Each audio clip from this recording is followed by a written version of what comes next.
Ladies and gentlemen, boys and girls, good morning, good evening, good night, wherever you are from. Welcome to the match you've all been waiting for. A dynasty against a generational team. Once again, a narrative that we are all oh so familiar with.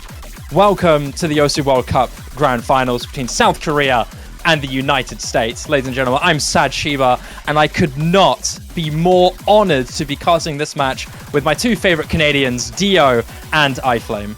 Shiba, it truly is an honor. This is where we find out, will the Titans finally be defeated, or will they hold on to their streak for 1 year longer? Dio, how are you feeling about this one? I'm feeling great. I've been looking forward to Grand Finals for a very long time. This is, as we've said already tonight, one of the most entertaining World Cups we've seen in a very long time.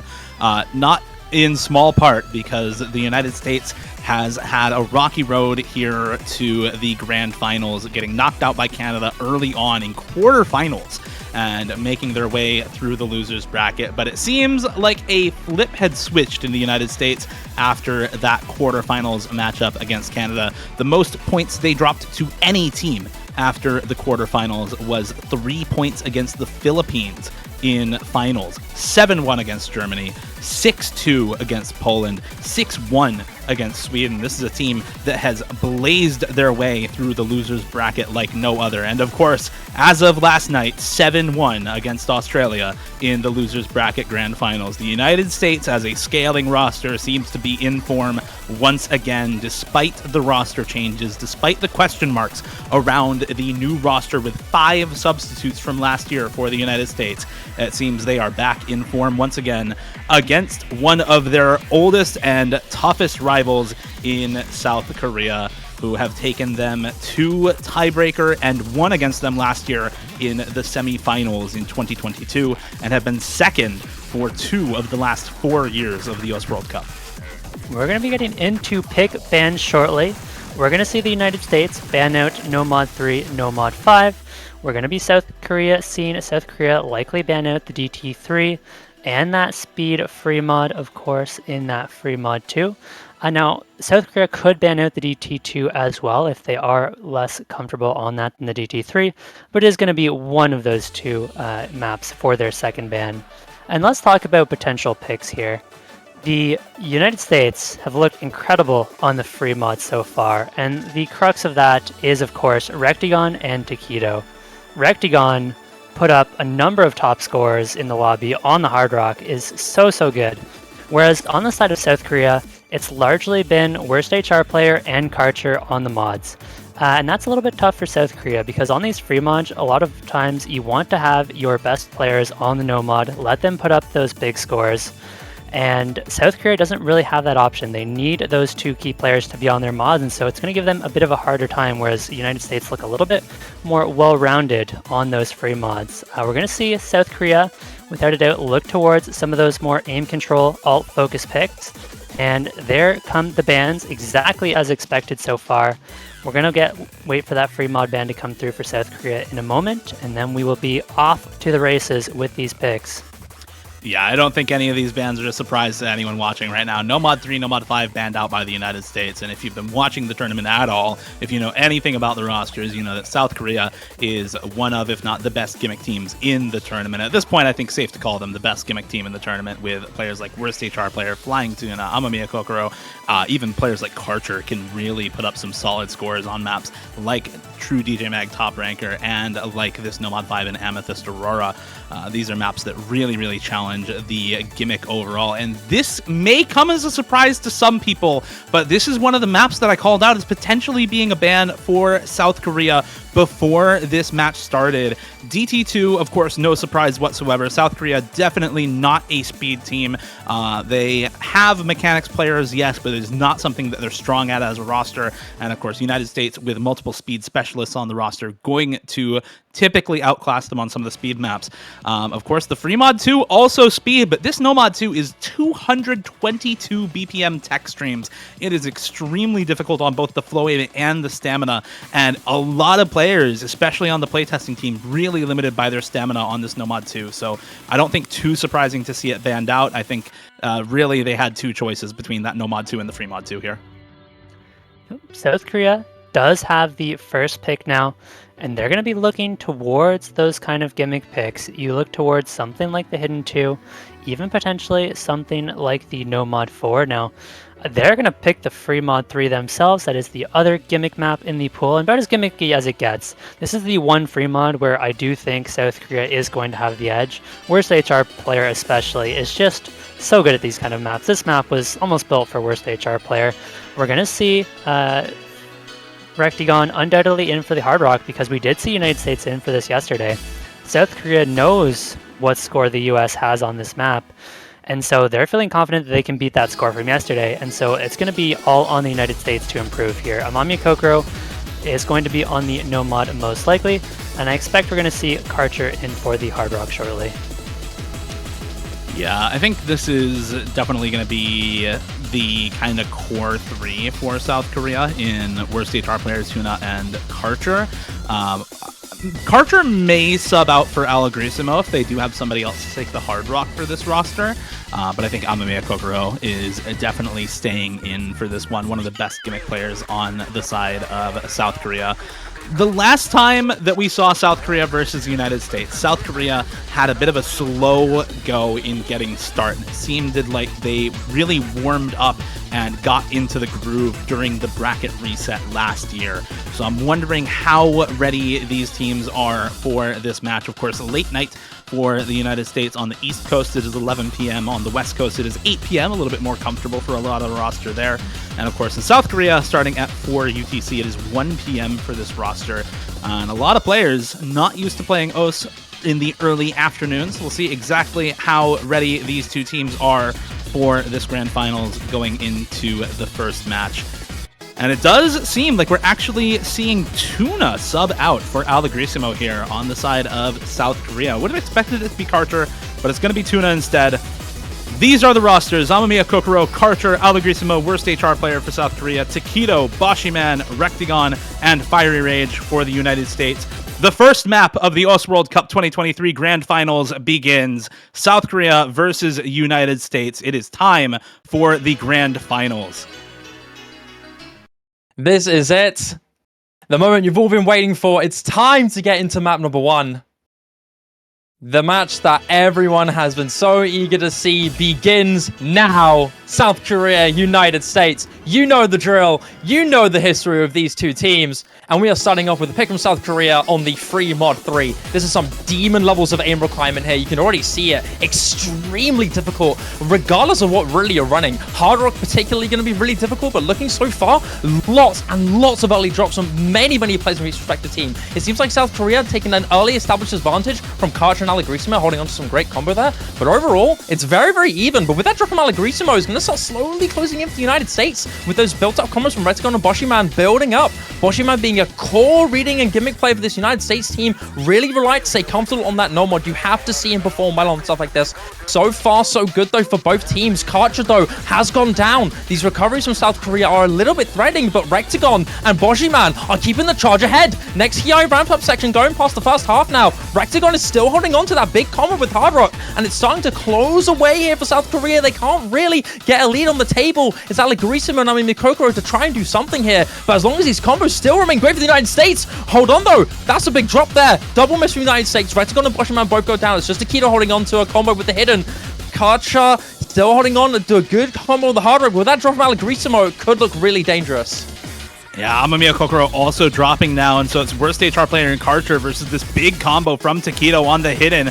Worst HR player goes down, and now it's all Takedo for the United States. The longer he holds, the worse it gets. And this first pick for South Korea looking a lot like the first pick from Australia yesterday. Takedo and Boshiman will finally drop, but it's been a 4-way reset in the last 100 combo for South Korea. There's no way for them to bring this score back at the end of the map, and that is the first pick going to the United States. A break point on South Korea's first pick, and already you see the parallels with the match versus Australia. Australia picking the DT2 yesterday and getting beaten on it by the United States.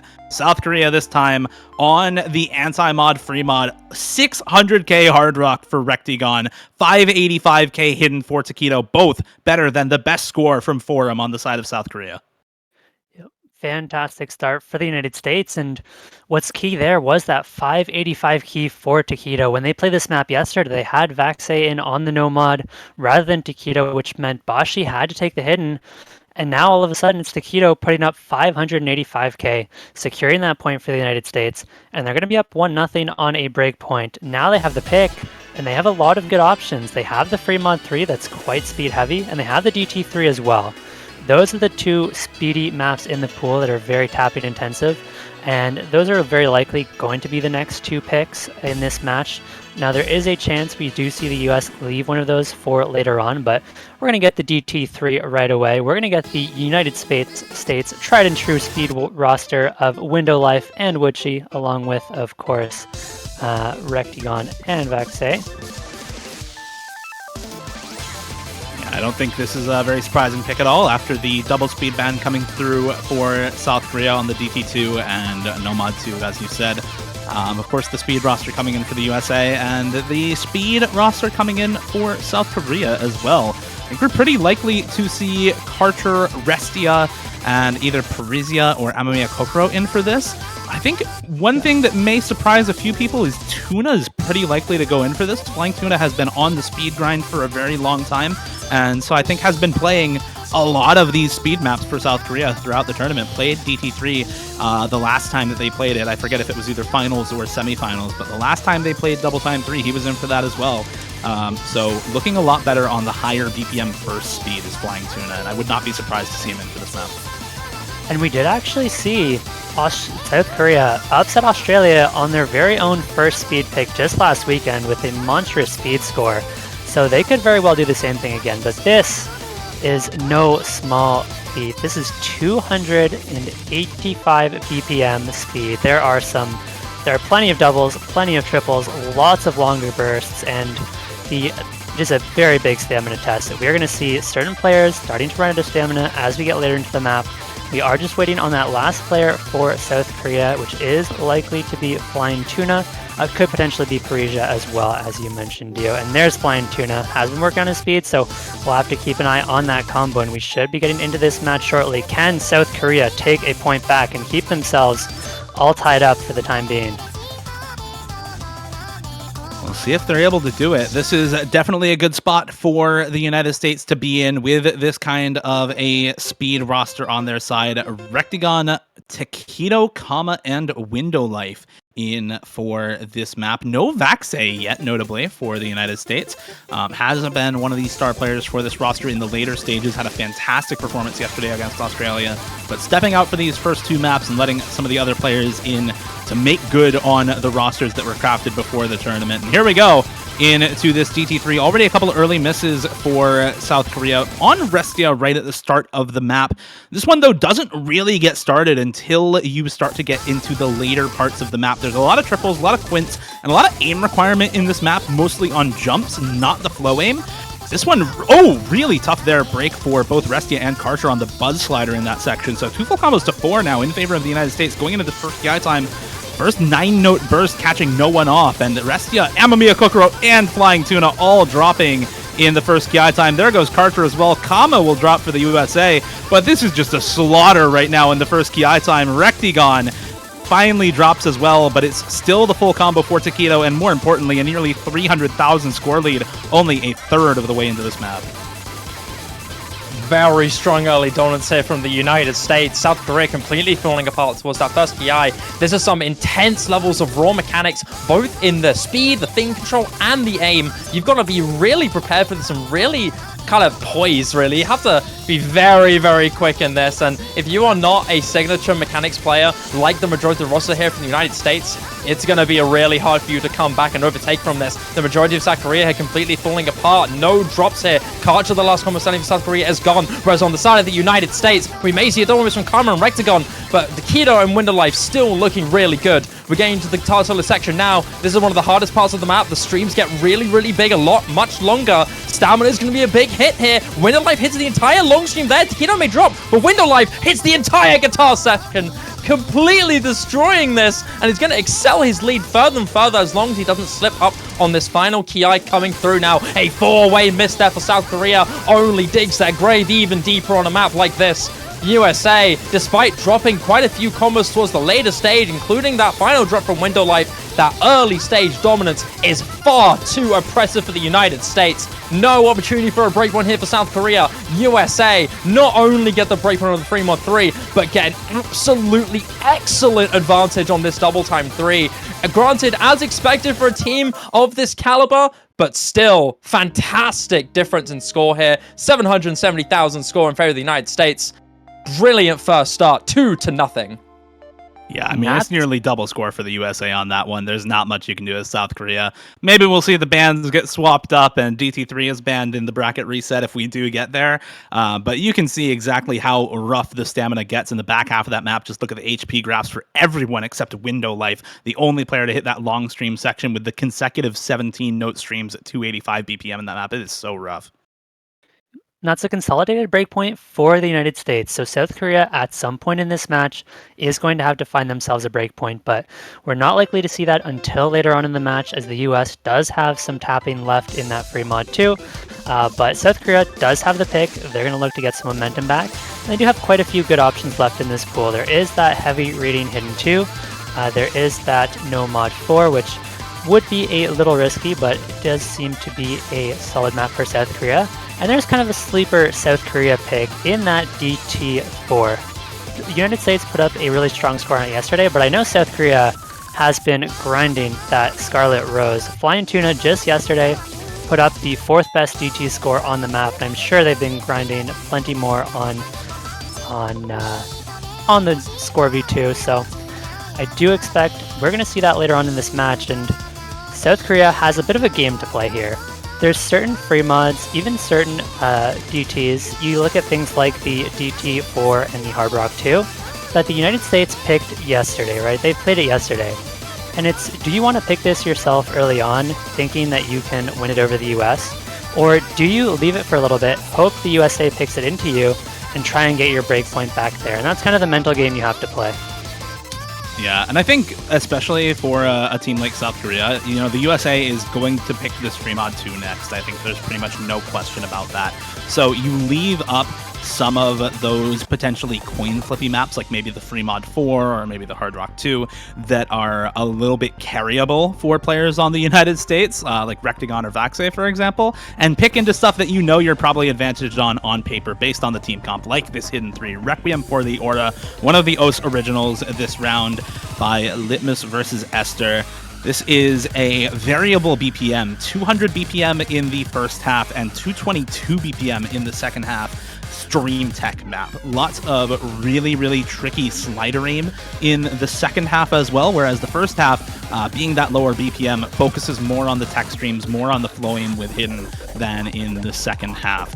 And this is the type of map that South Korea can be very, very scary on, especially a lot of players on Team USA, Takedo excluded, really don't tend to prefer that Hidden mod. A lot of the specialists for USA, like Fiery and Bashi, for example, are really good Hidden players, but aren't going to be in for this sort of map because they don't have the stream stamina at 200 plus BPM to actually play this sort of map.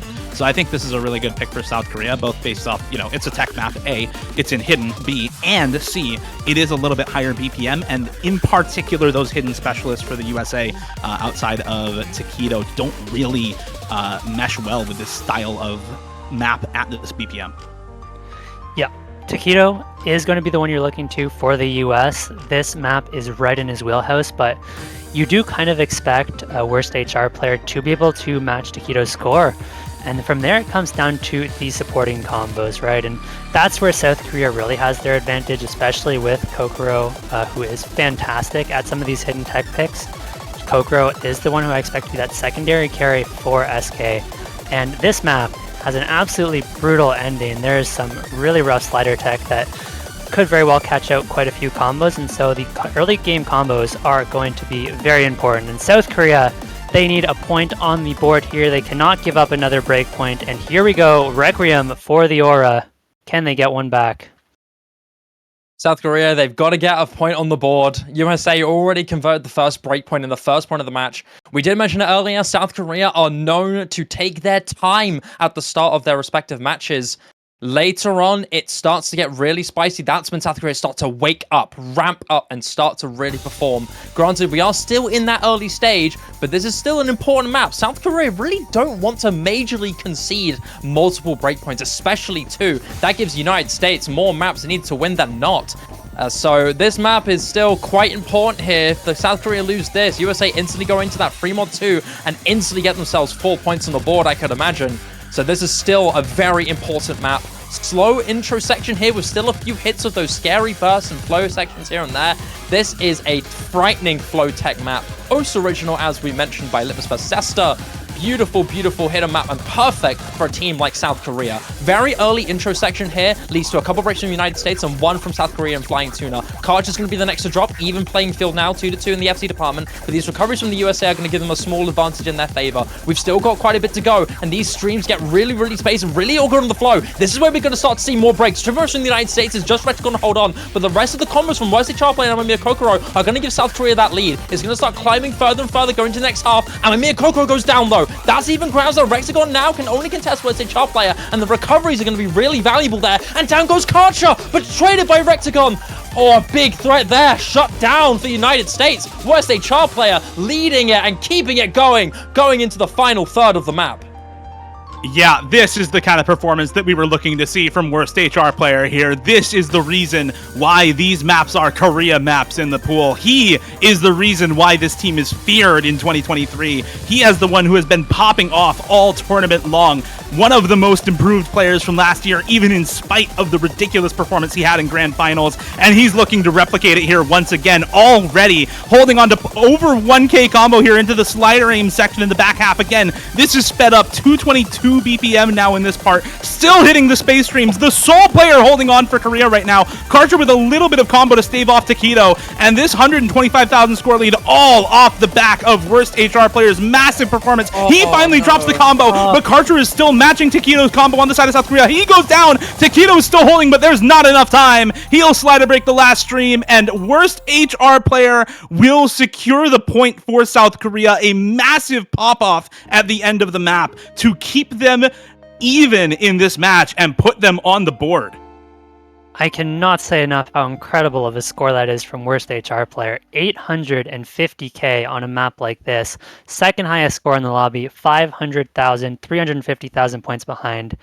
And Worst HR Player is the kind of player that warps tournament matches. Worst HR Player is not necessarily the kind of player that is going to go out and FC every single map in the pool, but he is the kind of player that when you have a Worst HR Player map, you know what you're getting yourself into, and Worst HR Player has no problem solo carrying these maps time and time again. We saw it in last year's Grand Finals. We're seeing it this year again, and South Korea has a point on the board, but United States, very good chance they're going to get one right back. They still have that free mod 2. That is that last speedy map in the pool, and this United States team, once again, is so good at the free mods. They have Taquito and Rectagon, who can play as well as anyone on no mod on their respective Hard Rocks and Hiddens. Whereas for South Korea, you're throwing Karcher and Worst HR Player on the mods. Karcher with the Hard Rock, Worst HR Player on the Hidden. And what that means is they're going to have a bit of a harder time playing this map. You really want your two best players to be on the no mod to be able to put up those bigger scores and have a little bit easier time. But South Korea doesn't quite have that luxury. We're going to see the other players, likely Parisha in for this one on the no mod.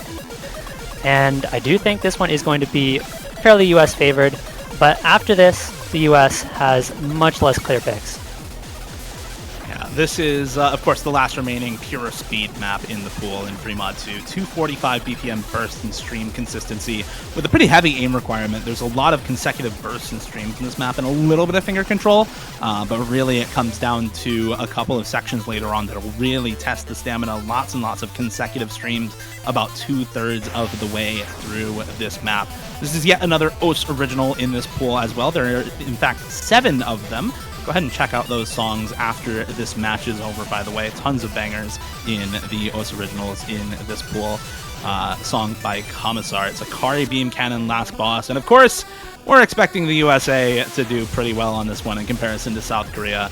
One thing that I do think South Korea has going for them this time around is I think Parisia will be a lot more comfortable with this sort of map. Parisia a lot better on stuff like DT2. It's a little bit streamier and lower BPM speed as opposed to the high BPM burst speed we saw in the DT3. So I'm looking to see Parisia maybe come in for South Korea on this map, take that no mod, and try to secure a really high score for the team.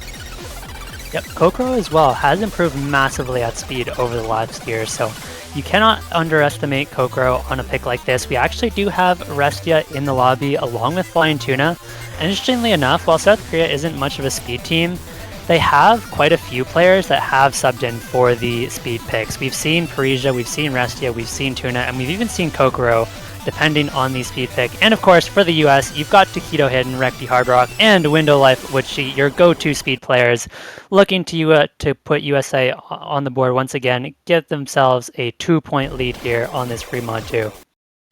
Let's see if they can keep that consolidated breakpoint on their side, or if South Korea will be able to take it back early on in this match. Expectations are definitely with the USA on this one. Taquito, Window Life, Witchy, and Rectigon in for this pick. Of course, Taquito on the Hidden, Rectigon on the Hard Rock, and those are just comfort mods for these players, right? Karcher on the Hard Rock and Hidden for Restia on the side of South Korea. I don't think any discomfort for either of those players on their side, but you look at some of the performances that Taquito and Rectigon have had on these stream mod picks in the grand finals so far, both in this match and in losers finals, and they really have looked super comfortable. Not that much so on this map, though. Early breaks for Rectigon and Taquito. Parisia and Flying Tuna going to follow it up for the side of South Korea, so it's 2-1 in terms of full combos right now. Witchy breaking very early on the Nomad, and Window Life now the only remaining full combo for the USA. We're not even a quarter of the way into this map, but this is already actually not bad for South Korea. Still combo on the side of USA, though, on both Window Life and Witchy. So if we do see breaks from these full combos on Karcher and Restia, the modded players holding strong for this team, we could still see this go over. There's a trade of breaks, though, between Restia and Window Life. So going to keep things about even. Parisia going to drop the supporting combo.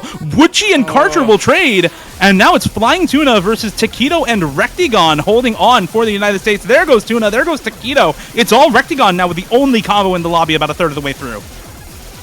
South Korea had such a good early advantage towards the start, Flying Tuna being the last one standing after that, but he's going to drop not long afterwards. Recovery's collective here from South Korea, but still leaning slightly in favor of the United States. That combo from Rectigon with the hard rock is going to be really, really valuable. A double miss from South Korea. No, a triple miss, never mind. Parisia joins the double miss of Karcher and Restia. It's just Flying Tuna to do something, and this section is really, really devious. It's going to drop down to Flying Tuna, but Rectigon doesn't care. The combo belongs to him. Still holding strong alongside Window Life and Wudgie, also holding on to some fantastic combo here. United States, early deficit towards the start, do not care. They're going to completely soar ahead now. 120,000 in their favor with some great combos. Rectigon and Wudgie may go down, but Window Life still recovering great. Taquito also drops. This collective recovery here from South Korea is still dangerous, though. Window Life still has to hold on towards the final core of the map. Fantastic accuracy to boot despite that earlier drop.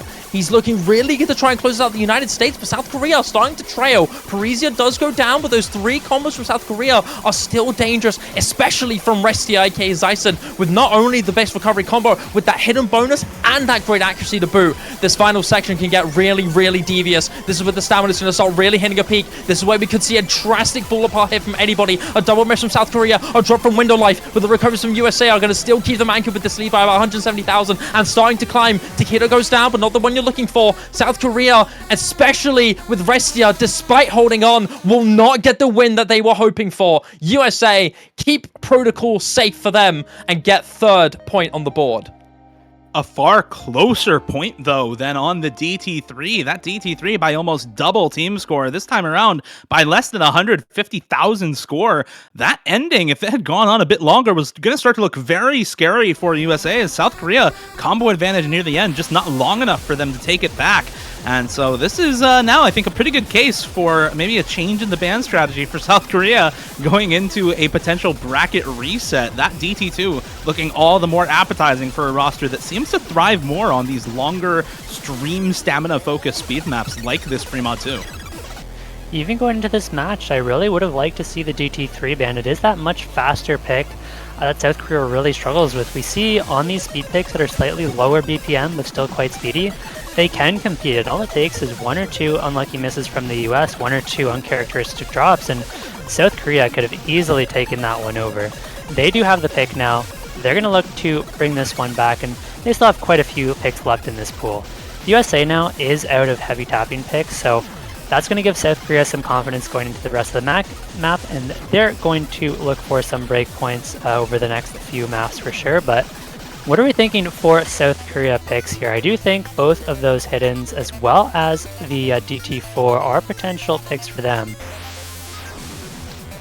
Yeah, both the hiddens, definitely the Fremont 4 and DT4, I think are potential picks for South Korea, but I think you wait for USA to potentially pick that Fremont 4.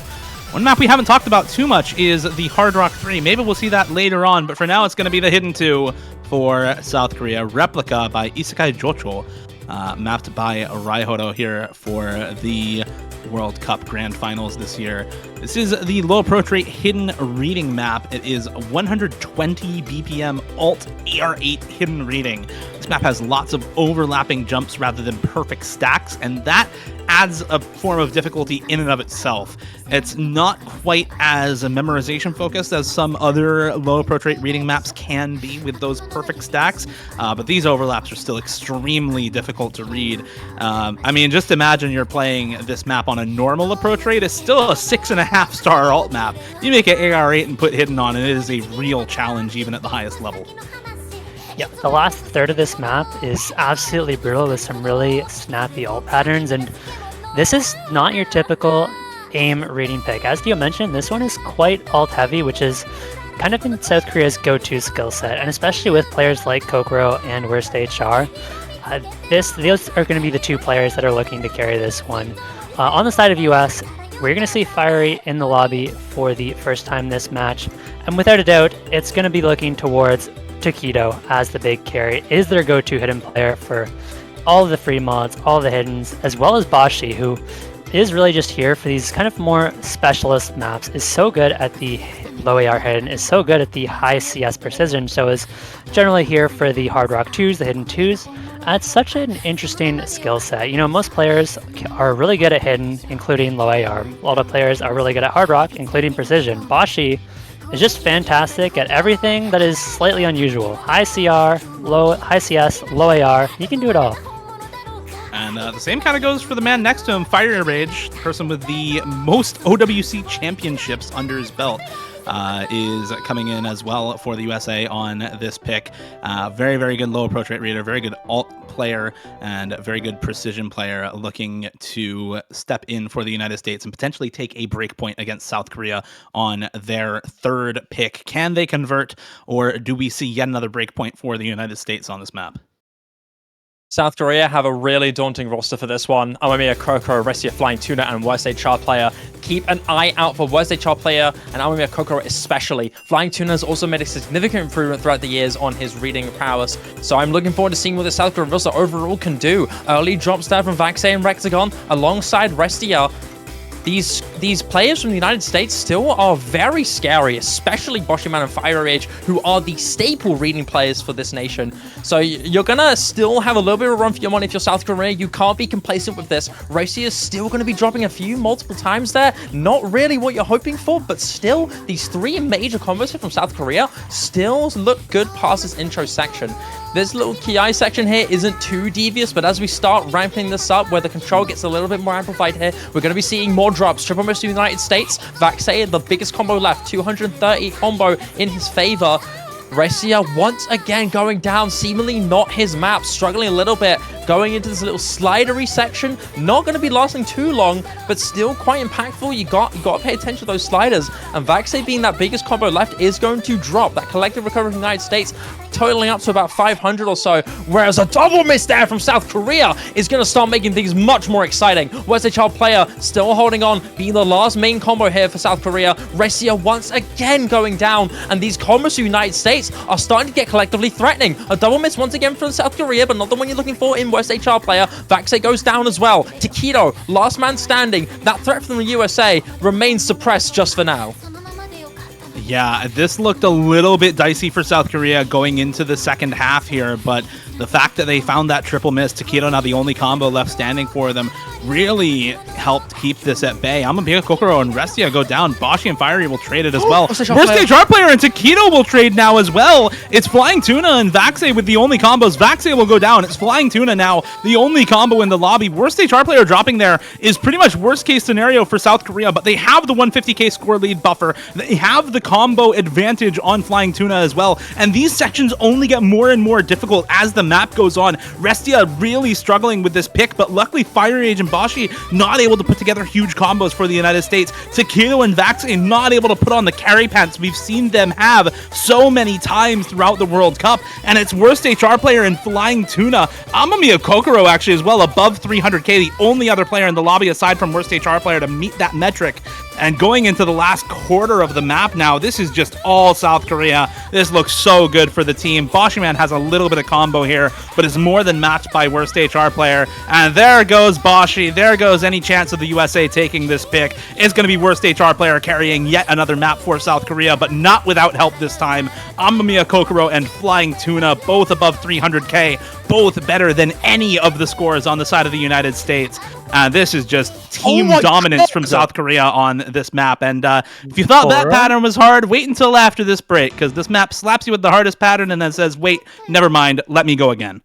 Yeah, this score from West HR player is absolutely ridiculous. We're still getting into the hardest part of the map towards the end, which is the ultimate ramp up, but the story's been set here for this map. Worst HR player especially, he's gonna finish this map off with 99% accuracy. That's sick. There's no way. This is gonna separate him from a full combo on Replica Hidden 2. This is an absolutely ridiculous score, and Worst HR player is gonna close it out with 600,000. One miss. Once again, a staple carry from the star player. South Korea not only having that superstar in Worst HR player, but having a good collective to suppress the rest of the USA. Sure, Restia might have struggled, but South Korea's got his back.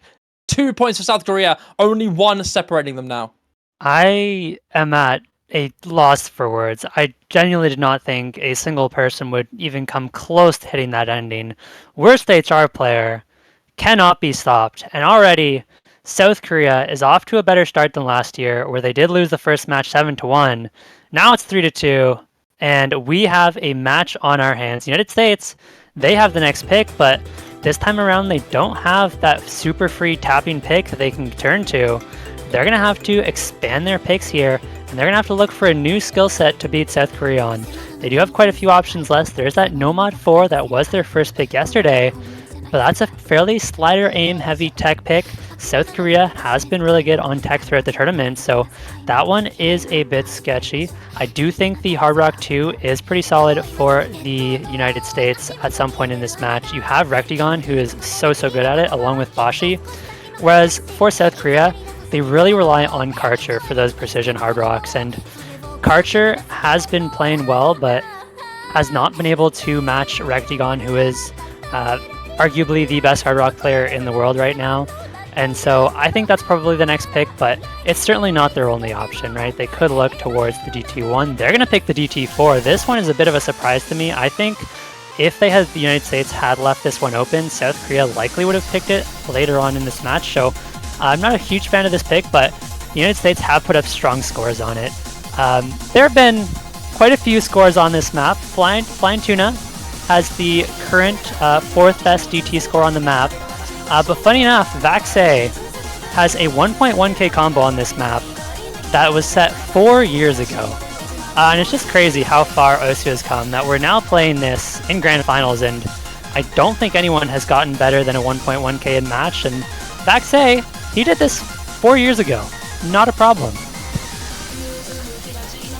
Yeah, I think this is a really interesting pick. On the one hand, it is 240 BPM bursts all throughout the map, but on the other hand, the aim control and finger control required for this is next level, and that is something that definitely favors South Korea. And when you look at how close that free mod 2 was between these two teams, I think it really starts to put into question just how much the United States can really abuse speed.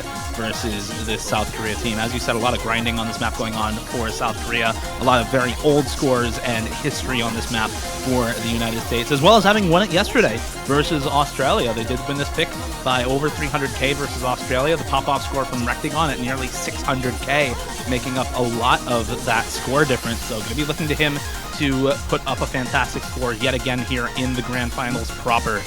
Karcher, Alagrismo, Flying Tuna, worst HR player coming in for South Korea on the United States' third pick. USA looking to keep their consolidated breakpoint alive and go up to 4-2 in this match. South Korea looking to take a breakpoint of their own and even us up 3-3 in this match against Takedo, Kama, Vaxei, and Rectagon.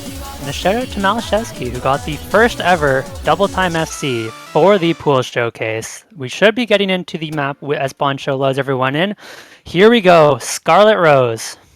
Here it is. Yeah, that showcase score was absolutely sick, and you can see why as soon as we load into the map here. Already some breaks from both sides. Alagrisimo, Kama, Rectagon, Flying Tuna, Vaxei, all missing on the intro section. Hardly anyone left unscathed at the end of the first part of the map here. Takedo, worst HR player, and Karcher with full combos still intact. Only 150 combo into the map. Just goes to show how difficult this pick really is.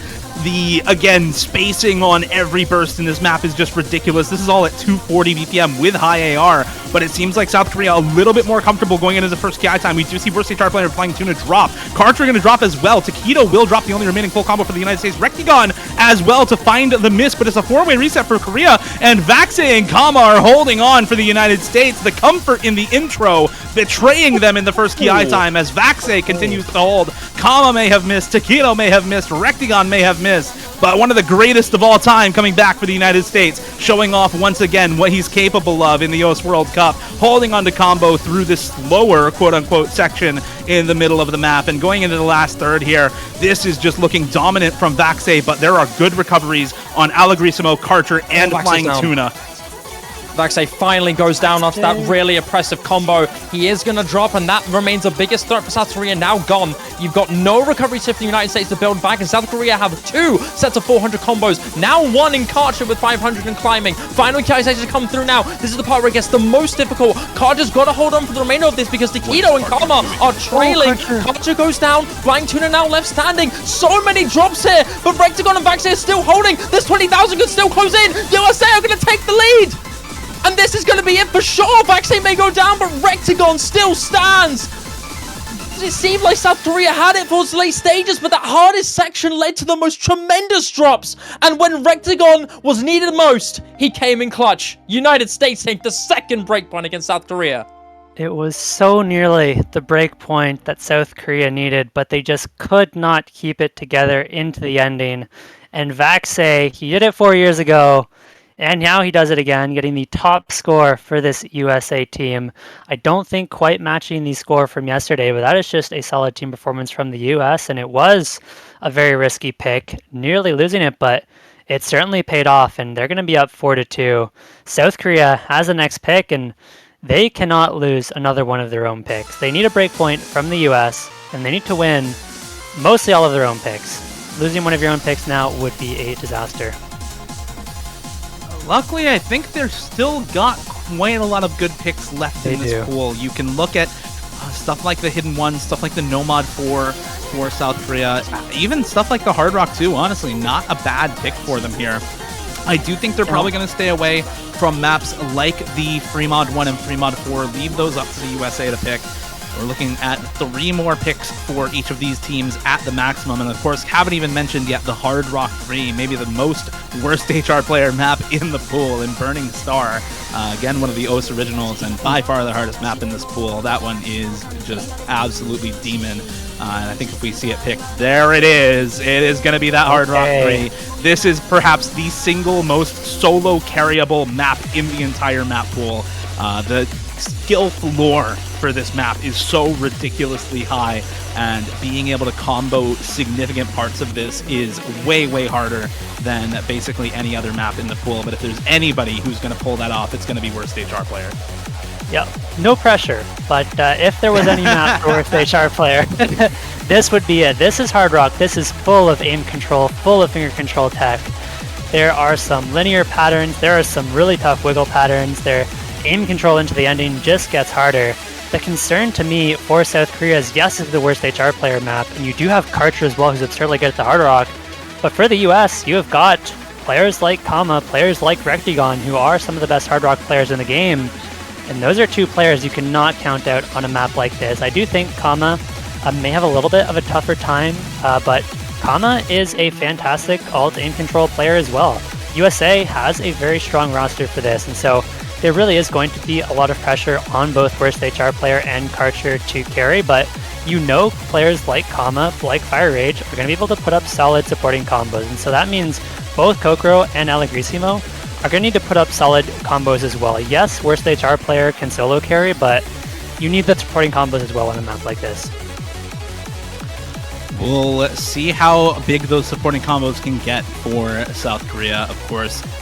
Flying Tuna looking to come in for this one maybe for South Korea. Wouldn't be too surprised to see him swap in maybe for Allegrissimo or Karcher. I can't really see him swapping in for Amamiya Kokoro or worst HR player, but it does swap out of the lobby. It's going to be Fiery Rage, never mind. It's going to be Vaxe, Rectigon, Taquito, and Kama for the United States. No roster for either team yesterday, as this was not played in USA versus Australia. So another unique pick and another original getting shown here in the grand finals.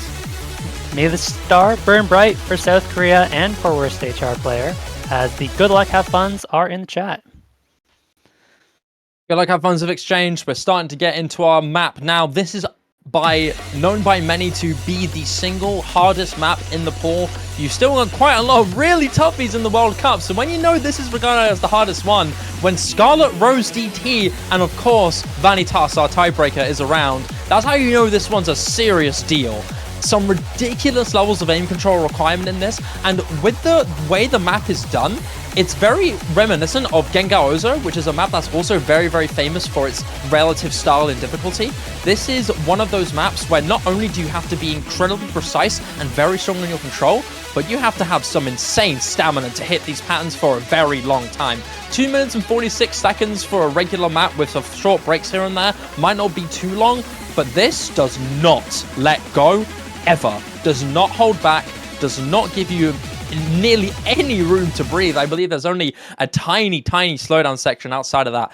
But yeah, this is a tough one, and that's why you expect your super high skill ceiling, your super reliable control players on this map. South Korea, of course, looking at worst HR player, undisputedly the favorite to get the highest score in this. But on the United States, Vaxe is in that lineup, and he is very well known to have set some of the craziest control scores in the game. So I am very excited for what both of these two players are capable of. Look out for these two, because that's where it's going to be really daunting. A few internet issues has led to a little bit of a delay into this match starting, but so far we're just letting the client catch up a little bit. Amamiya Kokoro seems to be the one struggling a little bit on the internet department, but you're getting a small taste of how difficult this map truly is. This is the tamer section of the map, might I add.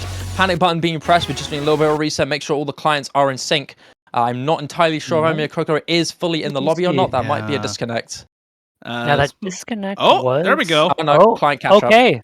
Kokoro is here, and it looks like as Poncho catches up, we should be getting into the map. Kokoro will have some solo screen time. If Kokoro actually loads in, there we go. Kokoro is going to steal the spotlight for a bit. And hopefully give a little bit of time. Oh, man. Okay, it's aborted. There it goes. Board is interesting, especially when you get 15 seconds into the map. The players are, it's helpful for some people who have missed early on, but it also really builds the nerves. As you play maps, you're keeping yourself warm, you're building focus, and you're really getting into the match. Sitting here in the lobby for so long, having connection issues, then finally getting those resorted in theory into an abort, potentially causing another 30 seconds, 45 seconds of delay, it really takes you out of the moment. And so players may be a little bit cold and may need a little bit of time to adjust as we get into this map for the second time, but we do see Flying Tuna coming in to replace Kokoro. We'll have to watch that score from Tuna because that could be really big. It really hurts not having your go-to fourth player, but Tuna should be able to put up a solid supporting score on a map like these. Attempt 2. Yeah, Tuna has equally set some incredible control scores. Granted, might not be the roster move that you're expecting here. Flying Tuna having to come in quickly after an unfortunate internet issue here there from Omiya Kokoro, forcing him to not be able to play this map.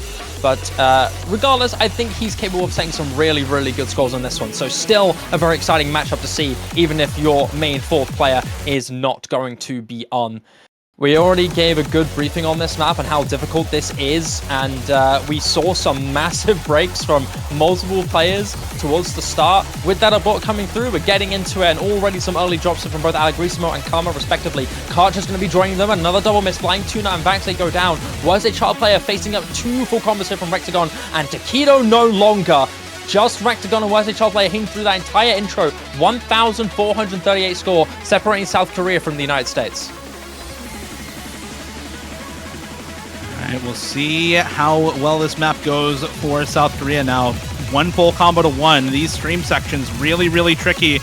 Vaxe and Allegrisimo missing on it. Karcher Flying Tuna holding for South Korea alongside that full combo. Kama and Takedo not too far behind the supporting scores for South Korea, but we do still see a little bit of score lead actually going the way of the United States right now. Accuracy playing a big part in that. Kama missing, though, is going to give a little bit of score lead over to South Korea. Bit of a combo advantage in their favor. And there goes Rectagon. The one full combo left for the United States gone now halfway through. It's all worst HR players. Flying Tuna drops as well, and there's no combo left whatsoever on the United States. Karcher there to back up this full combo from worst HR players. Still going strong halfway through this pick. This is an absolutely insane performance from worst HR player. Karcher finally dropping, and you can see the score difference between worst HR player and everyone else in the lobby. 400k now on the full combo for worst HR player. The next best score, 300k, not even, from Rectagon. This is just absurd gameplay from worst HR player right now as he continues to hold this FC and close in on the coveted 500k they were discussing in in-game chat before this map as an inhuman score. Big Wither string coming through here. Wesley Child player's got to hold on, but he finally goes down. 500k is still achieved. 270,000 combo in favor of South Korea. No combos from USA to try and build something back. We're getting to the final quarter of the map, and USA, they've got to pull something if they want to bring this back. 250,000 this late into the stage is really hard to return from, but worst HR player just completely suppresses the entirety of the United States. He may go down, but I don't think it's going to be enough. 250,000, too far ahead of South Korea to deal or have to worry about any American threat charging through their glory with this one. Everyone is falling apart towards this ending stage. No score above 5 or 400k except for one. The third map time now. We have seen this guy set some unbelievable scores. 620,000 from worst HR player. Time and time again, this guy does not cease to impress. Don't have your fourth player. It does not matter. Worst HR player puts on an absolute clinic. I think that is one of, if not the best scores we have seen all day. And we have already seen some insane scores this match. That map, these guys make it look pretty easy, but this map is by far one of the hardest in the pool. Worst HR player is not ready to go home. It is 4-3 for the US. They do have the next pick, and they're going to be picking the something that worst HR player can't pop off on, because if you give worst HR player a chance to pop off, he'll do so. You gotta put a stop to this guy. I mean, this guy's just Faker right now, or what? Like, have you ever seen worst HR player and Faker in the same room? I don't think so. This guy's just popping off like no other right now. As you said, fourth player had to be replaced for South Korea due to connection issues. Amamiya Kokoro not even able to play as the fourth player for their roster, and might have even been, second or third player on that roster, right? Amamiya Kokoro is a fantastic aim control player and finger control player. So losing them on that map, I think, is probably worse, actually, than losing Karcher or Allegrisimo. But it just doesn't matter, as worst HR player. It just absolutely demolishes that map. 400k from Rectagon as well is an absurd score. But players were talking in match chat before that map, above 500k is just inhuman. And there we go. That Hard Rock 2, we've been talking about this, iFlame, for a while now. You brought it up that this is potentially a map where we see the USA pick into it, and South Korea maybe look to try to break point on something like this instead of picking it themselves, despite being a pretty good precision team, despite being a pretty good aim control team. Yeah, we're going to see Allegrissimo coming in for South Korea.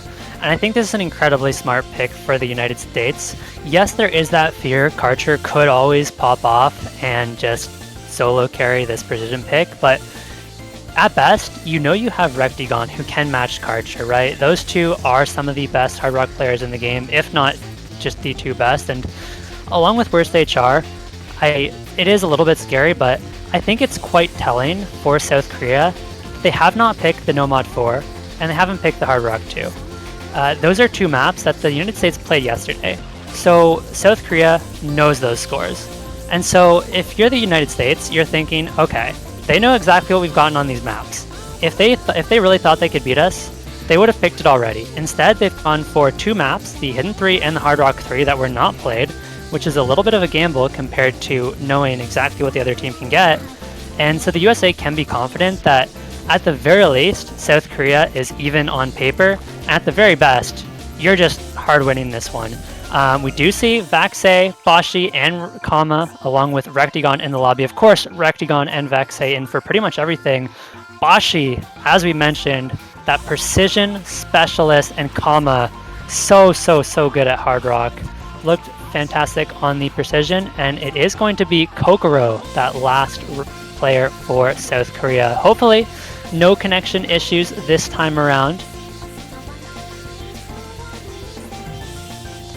Hopefully no connection issues this time around for South Korea. It's Karcher, Amamiya Kokoro, Allegrissimo, Worst HR player versus Vaxei, Boshiman, Rectigon, and Kama. This is the first map USA has picked that is not particularly speedy, where they don't have that BPM factor working in their favor. Let's see how they're able to handle it here on the Hard Rock 2. Hard Rock 2, a very tough precision map. Consistent jumps and bursts, really does not let go. You've got a few really small and very quick patterns that are super devious. Circle streams in particular, that was just seen there. Hit by quite a few, but also missed by quite a few. A triple miss from South Korea towards the start. Not looking good. Amamiya Kokoro, only one holding on to a full combo so far. United States having two, not full combos, but two big combos, able to suppress South Korea just for a little while, but with that drop from Boshi, he's now going to start twisting now in favor of South Korea. They're building this up. Fun gimmick about this map is that no single pattern in this is actually in the center. It is consistently either rotating one way or the other around the outside of the playfield, which is a cool little interesting gimmick once you notice it. But yeah, regardless of what you see here, it's really tough to keep an eye on, especially with that insane high CS of 6.9. These guys have to be really poised and ready to do this. And South Korea, they're soaring ahead right now with this lead. 326,000 accuracy, 326,000 score, sorry, not accuracy. That'd be quite insane, wouldn't it? South Korea, they're pushing very far ahead with those two combos from Amamiya Kokoro and Allegrissimo, building massively. Fantastic accuracies from both of these players respectively. Alright, and we'll see if that's able to continue. Not for Amamiya Kokoro. Does find the miss there about halfway through. It's now on Allegrissimo with the big combo, but Boshiman and Kama go down. Worst HR player goes down. Finally, we see a map for South Korea where Worst HR player is not that top performer, is not the one with the combo on their shoulders. This is Allegrissimo. Put him in. He is here for this Hard Rock 2. Vaxei, Rectigon, who? It's Allegrissimo with 600k plus on this map already, holding on to the S rank going into the last quarter of the map. This score is fantastic from one of the South Korean players who I think has really been an up-and-comer for a long time and is finally showing off what he can do here. Does miss right after that last circle stream, but it's not going to matter. The map is already long over, and South Korea have taken it 4-4 in the grand finals versus the United States. We are tied up.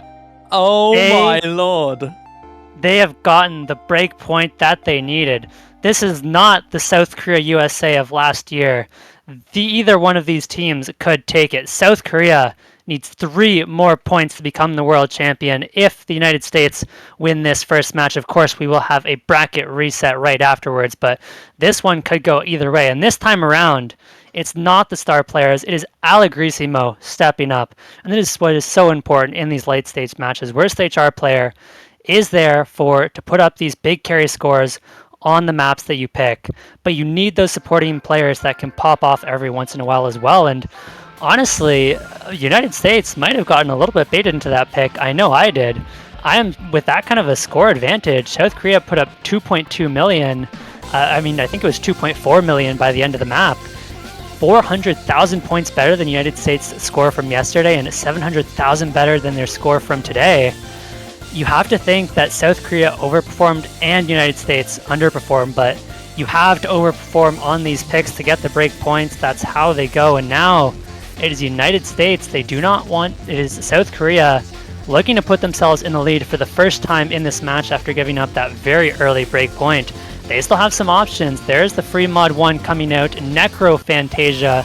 This is going to be your aim free mod, and I will say I do like this pick. We have talked about how United States is so good at the free mods because they can put Rectagon and Taquito on the mods, and then you still have incredibly strong players in Vaxei who are going to pop off on the no mod every time. But on a map like this, it's not easy, but it's comfortable, right?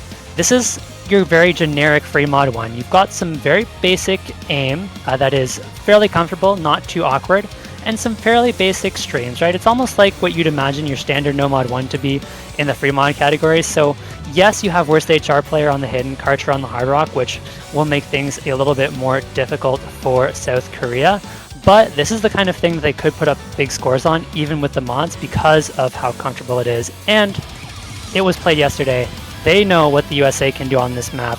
2.8 million yesterday, and South Korea says 2.8 million. Yeah, not a problem. We can beat that. We'll see if they can. Yeah, I mean, with a score like that, to pick this into the United States screams confidence from South Korea, right? You're saying that, yeah, we can pretty easily beat 3 million team score if this is the next pick for South Korea. And I'm a little surprised, honestly. This is a higher BPM aim pick. This is 223 BPM. There are streams and bursts in this map, so as might not have been my first guess as to their next pick, but I think at some point we're going to have to pick one of these aim mechanics consistency maps if you are on the side of South Korea. This one they've deemed the next best option for them in this map pool. As you said, probably Hard Rock on Karcher, probably hidden on worst HR player. Of course, Hard Rock for Rectagon, hidden for Taquito on the side of the United States. Window Life coming in for this pick, not too surprising. Higher BBM mechanics, right up Window Life's alley, and alongside Vaxei, of course, the last no-mod player for the United States. Far more comfortable on the no-mod than a lot of other mods right now is Vaxei, whose return to tournaments has been relatively recent this year, with tournaments like MGC and the World Cup this year. So looking forward to seeing what these teams can do. And it is actually no mod for worst HR player. Hidden for Amamiya Kokoro instead. I like it too. Put one of your best performing players, the best performing player on the roster right now, on that no mod. Make it so that he can potentially get the best score in the lobby and pop off once again for the team when you need it most. You lose this pick and you potentially go down 6-4 against the United States. So this is a crucial pick for South Korea, with USA having the next pick in this matchup. And as the map pool gets smaller and smaller, these picks get more and more important. An early break for Amamiya Kokoro on one of those longer streams near the start of the map. This is the kind of speed element that makes its way, creeps into the map little by little throughout the pick, and is part of why this is a much more well-rounded sort of map, a well-rounded sort of mechanics consistency test than something like the No-Mod 1 or the Hard Rock 1, where No-Mod 1 you have basically no streams, and Hard Rock 1 you just have a couple of them later on into the map. They're kind of all throughout the map in this pick. And a lot of awkward aim in this one as well. Catches off Flying Tuna, still the 4-way full combo intact for the United States right now. Nobody really having any trouble as we get into this first KI time here. Karcher, a worst HR player, still on these full combos. The veterans we expect to pop off for Korea doing so right now, but not enough against a 4-way FC from the United States. And there goes Karcher. This is now looking like dire straits for South Korea. They take back the breakpoint, but are they going to give it away right afterwards? Is the question we need to see answered here. Worst HR player drops on the stream, and even though Window Life drops, that's only one combo out of 4 for the United States. This is looking a bit doomed for South Korea right out of the first third of the map already. Not only have you gone for such a brave pick that you have to be confident on, but not only has it failed, it has failed to a degree where 2 of the American modded players are still holding on to their full combos. You cannot let USA get away with this. Give them an inch and they'll take a kingdom, and they're proving it with this one. 300,000 score and climbing in favor of the United States. Vaxay also with that full combo on the Nomad, ever so consistent. That drop from Winterlife doesn't seem to have phased him at all. He's building up to 300 combo, outshining West a Char player and or either of the unmodded players of South Korea. This collective combo advantage from the United States is going to completely soar in their favor. You've only got Flying Tuna to try and build something here. These Okoris from South Korea are looking good, but you're going to have to hope for a complete fall apart here from the United States. And we're going to the next Ki now. This is where you're going to have to really, really hope for a USA combo to go down. Vaxay, Rexcon, Takedo, one of those 3 have got to drop if you want South Korea to try and get something. These Okoris from South Korea are really, really solid. But Flying Tuna's the first to go in this Ki. It's not looking good for South Korea. Takedo may go down though, but it's not going to be a case for anyone else for the USA. The break is shown. Once the child player drops, and United States are soaring ahead with this one. I mean, like, we said this during the map pool selection scene, right? Is that if you're going to pick this into a team that when they played it yesterday versus Australia, got 2.8 million team score, 900k for Vaxay, 700k on Hard Rock for Rectigon, 680k on Hidden for Takedo. If you're going to pick this into them, you better be damn confident you can get like 3 million or so team score. This is just a complete flop for South Korea, unfortunately. Really not having a good time on this pick. And yeah, you've got big combo on Amamiya Kokoro. Vaxay finally goes down, but the combo for Kokoro is matched by Window Life, and Rectigon is just a monster on this side of map. Yeah, United States are going to be able to take a big pick on this one. The risk was established previously on as the pick was made, and unfortunately has not worked out for South Korea. The bold, courageous, brave pick into the United States on a map like this has unfortunately backfired horrifically, and I mean horrifically. 880,000 score is no joke at all. You've got good recoveries on Amamiya Kokoro and Flying Tuna, but compare that to Rectagon, who is still holding on to the full combo. Rectagon goes down towards the end, but 1 million score still done for him. What a score from this man! That was incredible. We saw, unfortunately, Rectigon miss on the exact same place nearly that Vaxay did yesterday on the Nomad, but 3 million was the score to beat, and unfortunately for South Korea, they came nowhere close. In hindsight, it was a bit of a baffling pick. Unless South Korea bottom scored, had everyone bottom score based compared to their locals, this is never really a pick you go for. They had all the information, and they pay the price. Now the United States has the pick, and they can bring this one to match point. South Korea needed to consolidate their break point, but unfortunately not able to do so here. And now the USA likely could go into something like that No Mod 4 or that DT1. Even the Free Mod 4 could be a decent pick for them. It is a little bit altier, so I think they leave the Free Mod 4 open, just on the off chance that South Korea picks it, as that's the kind of thing that South Korea may feel comfortable on.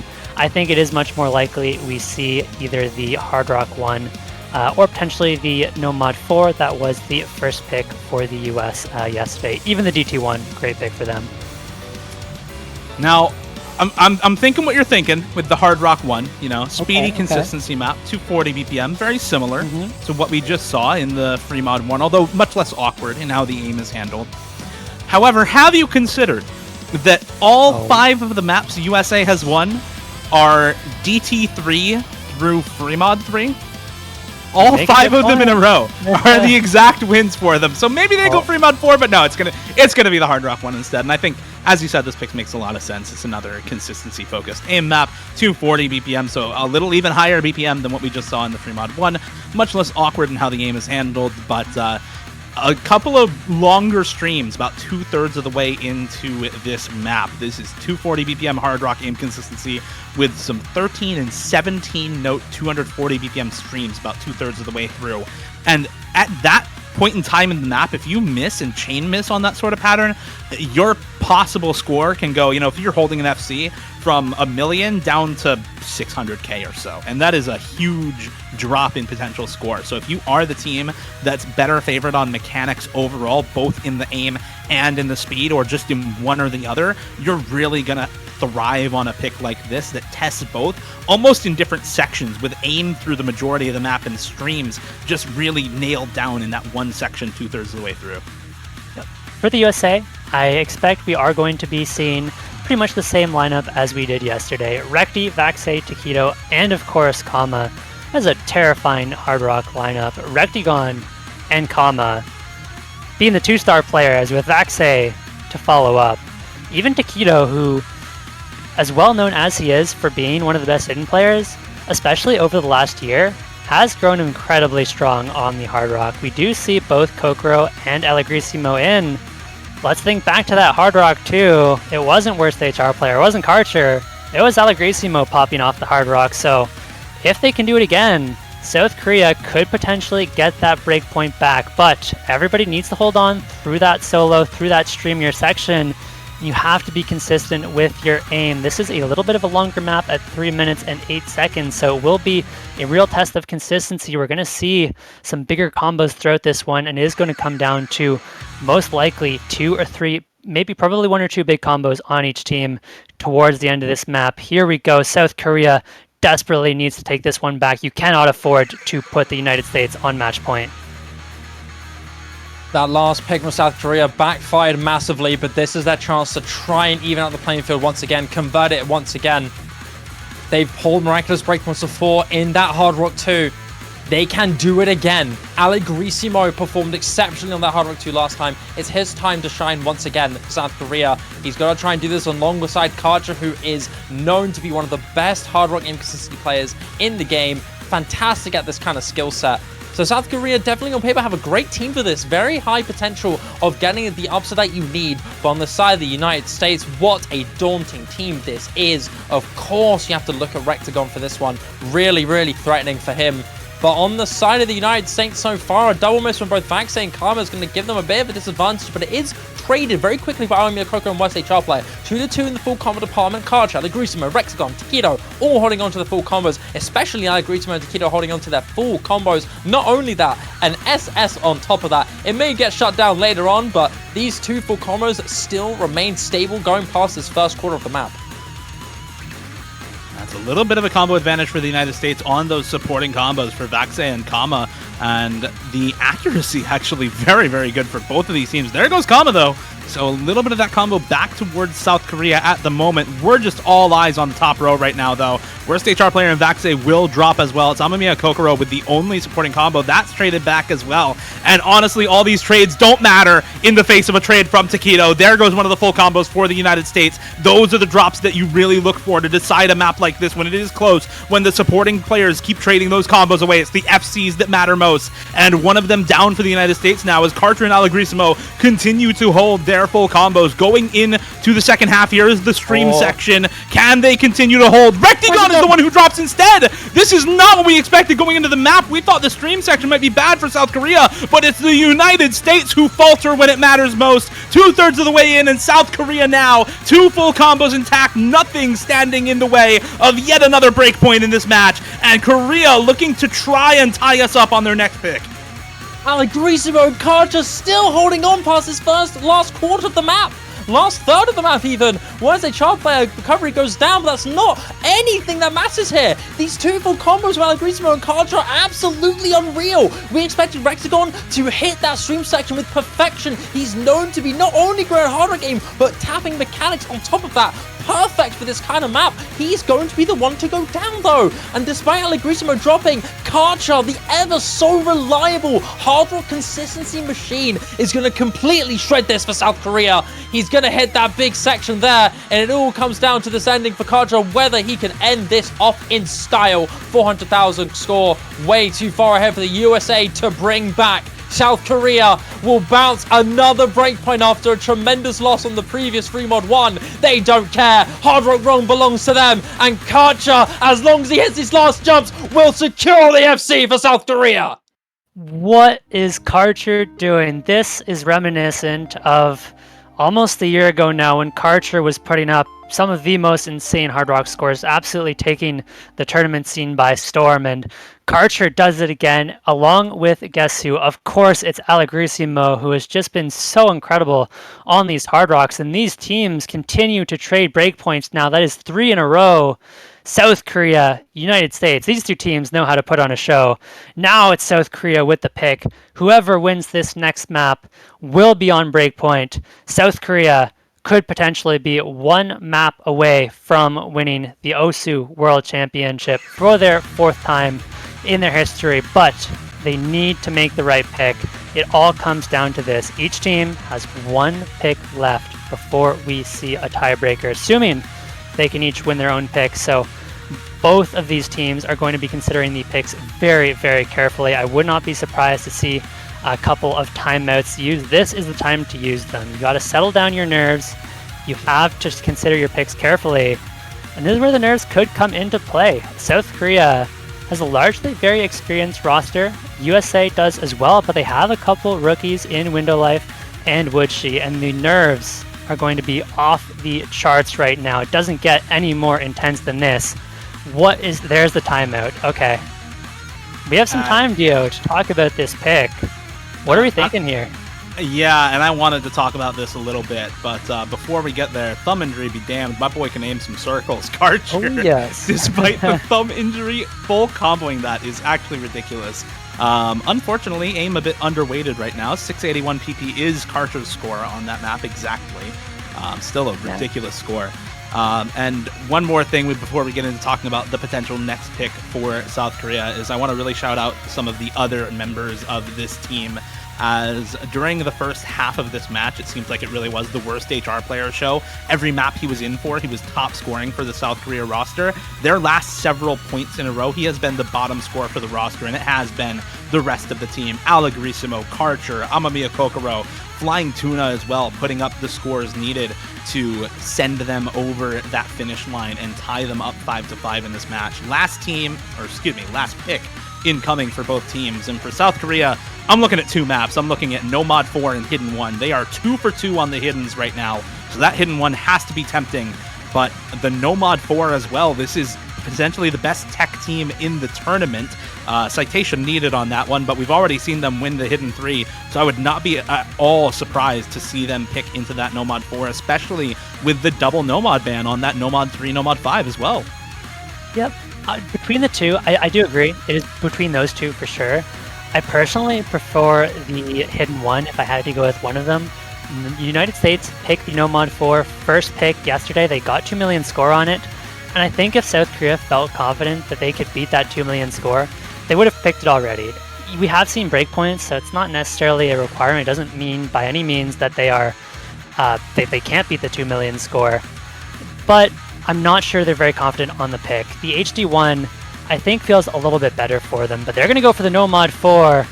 2 million points is the benchmark this time. Last time we saw this take place, it was on the free mod 1, did not pay off. This time around, it is going to be Hidden 1. This is incredibly awkward aim, 204 BPM. The map is slightly rhythmic as well, so something to watch out for there. You've got some tricky aim control streams thrown into the map that are great for South Korea. We'll see if those catch out any players, and there's a fairly tough stream section just after halfway into the map, and so it is 200 BPM. I think everybody should be comfortable with it. I wanna stop you there because go for it. I think you may be reading off the Hidden 1, the Nomad 4, 222 BPM. Right. Yeah, this is the full slider tech map, man. You've got some really wonky slider shapes at the start and a bit more kind of visual structure to the sliders in the second half, but there are some difficult stream sections in this map too. This is not just pure slider tech like you're used to seeing in the Nomad 4 slot.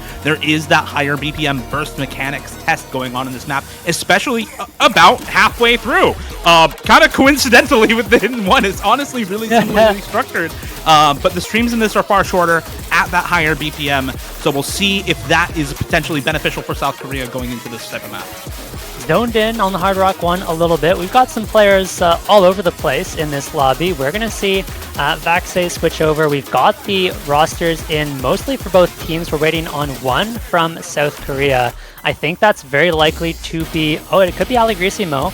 I would be a little bit surprised if it wasn't Kokoro, who has been the go-to tech player for South Korea, but I don't hate this at all. Allegrissimo has been on fire.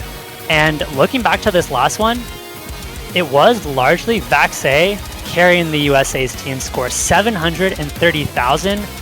It was an insanely good performance from Vaxei on this No Mod 4 to get them to 2 million points. The rest of the team were all below 500k, and so there's a lot of pressure on Vaxei to carry on this map. If he can't repeat that insane 750,000 score on the No Mod 5, which is, to be honest, very likely, we could see South Korea just run away with this one with better team scores. All they need is one combo, whether it's Worst HR, whether it's Karcher, one combo to get above that, 600, 700,000 mark, and they're going to be in a really good spot. Can South Korea bring themselves to match point? Here we go into Sona's Rectagon finds the first miss. This is a very important map here for South Korea. This is going to be their final pick of this match. If they take this, Vanitas is at least secured for them. It all comes down to this No Mod 4 here. Custom song by Zuna. A fantastic test and really brutal test of your slider aim and burst tapping mechanics. You can already see it here. A prime example of what's to offer in this map. Tons of doubles into these massive streams. You need some incredible discipline and control in this one. And we're already seeing so many breaks going to this major Ki. A triple miss in the United States. Only Vaxei holding on for the side of the United States. South Korea still have Flying Tuna and Allegrissimo to hold on. It is not Wesley Childplayer hold on to this full combo. And into this next third of the map to go. Another major ramp up here. Allegrissimo and Flying Tuna still have to keep Vaxei in check. That reach is still really, really viable. Allegrissimo goes down. It's 1-1 in the full combos here. The recoveries here from South Korea are going to slowly give them a tiny lead. Karcher and Wesley Childplayer building, but Flying Tuna goes down. It's all up to Vaxei to try and keep the combo going. This part is still really, really tough. Can Vaxei hit this next build-up section? He's doing it so far. The USA are going to start clawing this lead. Vaxei does not stop hitting these sections. There's Worst HR Player and Karcher still with big combo on the side of South Korea, but Rectagon is hoping to match one of them here going into the ending. This is where the aim mechanics and stream mechanics start to really come into play in this map. You have these really tough reverse sliders as well in this part of the map to watch out for as the recovery combos start to become more and more impactful here. 100k lead for the United States last quarter of the map. Vaxei drops, Karcher will drop as well. It's Rectagon and Worst HR Player to hold as Kama and Taquito back up Rectagon for the United States. Flying Tuna and Allegrissimo for Worst HR Player on the side of Korea. Do we see Rectagon drop? That is the question. Yes, he does. He finds one in the bottom right corner. Worst HR Player continuing to hold now. If he can hold on through the stream section, this is going to be it. Flying Tuna and Worst HR Player can maybe bring this back for South Korea, but Flying Tuna missing is going to make this harder and harder. This score lead is going over to the USA, Shiba. Too many misses from the rest of the South Korean team, and at 50k, it's just not enough. United States will take the breakpoint on South Korea's last pick. Oh my god. If you gave South Korea just a little bit more time, a little bit of time for Wesley Childplayer to build, that could have flipped in an instant. But USA will take the breakpoint once again, and they're one map away from bringing us to a bracket reset. Worst HR Player with the S rank. Unfortunately for South Korea, it was not enough, and that is a breakpoint. It is United States pick. Their destiny is in their hands. They could bring us to a reset right here, or if South Korea makes the comeback and gets the breakpoint right back, we could very well see a tiebreaker here. The United States could very well use their timeout now. They're going to be considering this pick carefully. They're not going to be going for the hidden one. I think it's between the free mod 4th. They did look very good on. That seems to be most likely. DT1, an option as well, but that is risky. It is kind of your fairly standard DT aim. It isn't too speedy, isn't too bursty, only few bursts, and so we'll see. We'll see indeed. Do the United States pick correctly, or do we see a 5th breakpoint in a row? It has been 4 in a row so far to close out this match potentially, and USA looking to not repeat the same mistake once again here on their last pick, looking to avoid tiebreaker in Vanitas here against South Korea. They do not want to play that tiebreaker. They want to go to bracket reset immediately on this pick, so I can agree with the timeout here. And I can also agree we're probably seeing either the DT1 or the Free Mod 4. And there it is, Free Mod 4. Yesterday, Vaxe full comboed this map with no mod. It was an absolutely absurd score from him, 960k, with the next best score in the lobby being under 580,000 from Emrek on no mod. This is a really, really difficult map. It is Isomir D'Angelo alt on yet another custom map here in the World Cup Grand Finals. Hybrid snap aim and flow aim with just an absolute demon ending. That 264 BPM, you can about cut it in half for the alt sections in this map. It plays more like 132 BPM alt. The ending, however, is above 330 BPM, which plays more like 165 BPM alt. That speed up section claims everyone's combos just about. So if you are able to hold through the ending, your score goes from maybe 600-700k to 950k plus, and that's really a huge difference maker in a match like this, where a lot of times you're going to see scores under 500k in the grand finals. And actually, the first half of this map is quite easy compared to how insanely hard the second half of this map is. So it's going to be so important to hold on to the early combos. We're not likely to see massive comebacks into the ending, except for Vaxe, who did FC this yesterday. And for South Korea, I genuinely would like to see Kokoro stay in and take the hidden for worst HR player. We're going to see Flying Tuna again.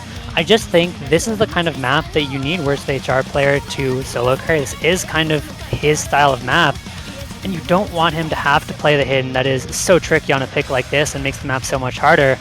But we'll find out what those mods are in a second. I think it will be worst HR player on the hidden with Kokoro out of the map. And there it is, Karcher Hard Rock, worst HR player hidden, Takedo hidden, and Recti gone Hard Rock. United States are 1 point away from taking us to a bracket reset. Can they do it on Eels? We'll find out in about 3.5 minutes. Let's see what these rosters have in store for us on this map. A couple of early misses coming out of both of the Hard Rock players here. That intro, very, very difficult on just the raw aim consistency for both Karcher and Rectagon on that Hard Rock. Of course, hidden for worst HR player and Takedo. No mod for Flying Tuna, Allegrissimo, Kama, and Vaxe on this one. USA looking for Vaxe to carry once again, looking for Rectagon to put up the over 550k that he had on Hard Rock yesterday on this map. And South Korea looking to stuff their hopes and dreams and keep this match going one map longer, force that tiebreaker. Karcher gonna find multiple drops on the Hard Rock here. Had some of the best Hard Rock performances we've seen in a while out of him in this match, but this map is just next level in terms of the difficulty for alt players. And Karcher, even at his prime, was never really known for the Hard Rock alt. There go Kama and Rectagon though for the United States, and now suddenly it's a combo advantage for South Korea here. Flying Tuna, worst HR player, Allegrissimo, all on the full combos against just Takedo and Vaxe. But as iFlame said, this map a lot easier in the first half, especially before you get to the true ending of this map, where that speed up occurs. You can count a lot of this as easier patterning in this map compared to the ending for sure. We're still going to see these full combos going for South Korea. Nobody getting caught off by the 1/6 burst in this. Rectagon dropping on the Hard Rock as well. Now it's Karcher with the drop in his stead. Kama and Vaxe actually dropping as well. And this is just disaster for the United States. Flying Tuna will trade it, but it's worst HR player and Allegrissimo to hold on for South Korea. Only Takedo with the full combo intact for the United States. And a third of the way through, this looks like it may be able to go the distance. There goes Allegrissimo though, and suddenly now it's 1-to-1 in the full combos.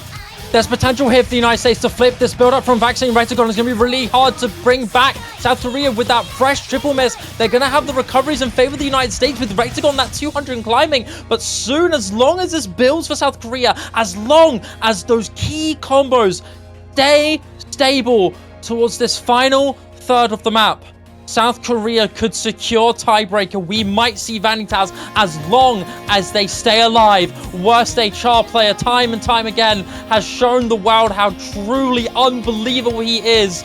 And we are going to a slow wrap-up section before we get into the final quarter and the absolutely devious ending section. Your two hidden players are the last ones standing. These recoveries from both of these teams are really important here.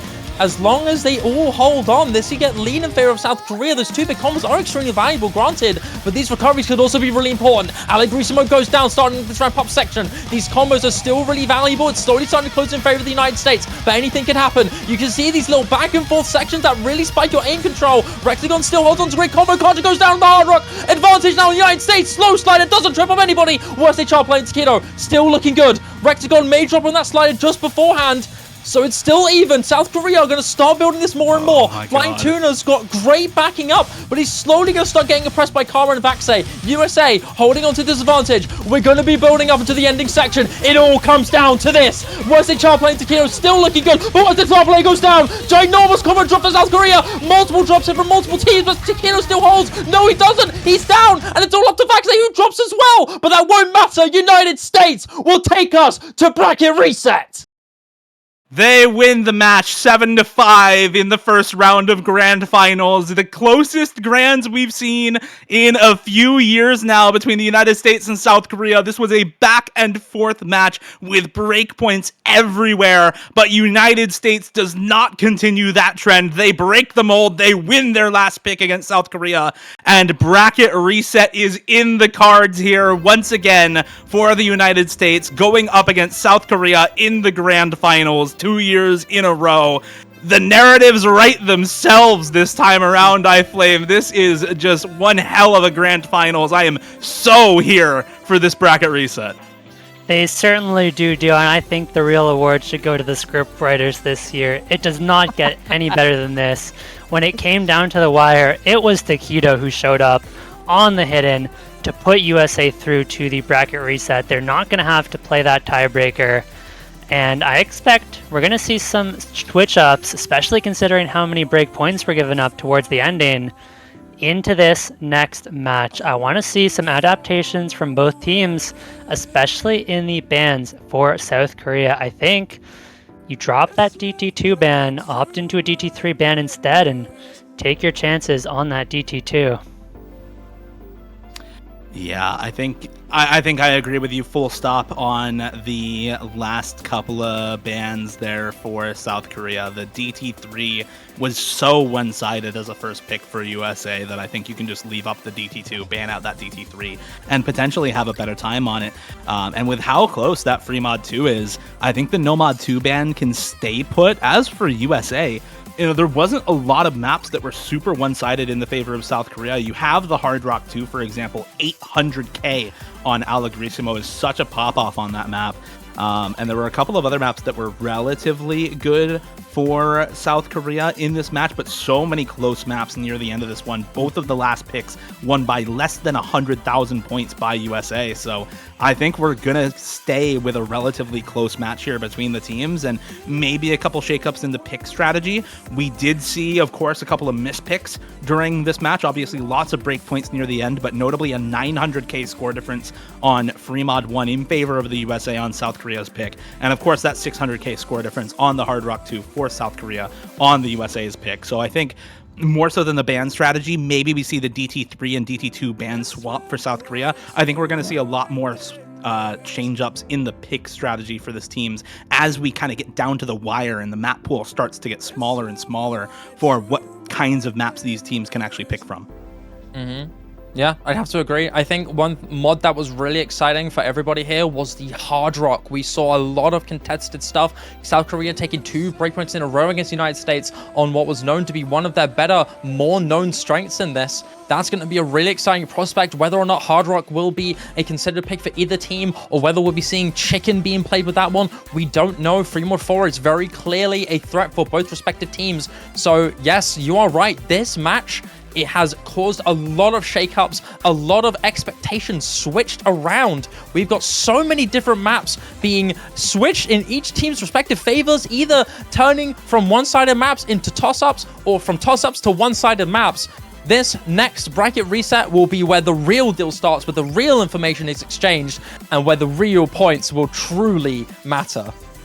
We are going to give the players a little bit of time to collect themselves. We're going to take about 5 minutes, so the players should be back in the lobby, and we should be good to get started in about 3 minutes from now. And I mean, they've already said it. There were so many close matches that could have gone either way.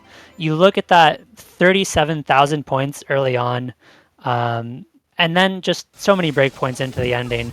We're not going to see the teams winning the exact same maps this time around. And I can't wait to see how they change up the picks, whether there are any picks that they opt to save later on in the match for some momentum, knowing that they have big advantages on that.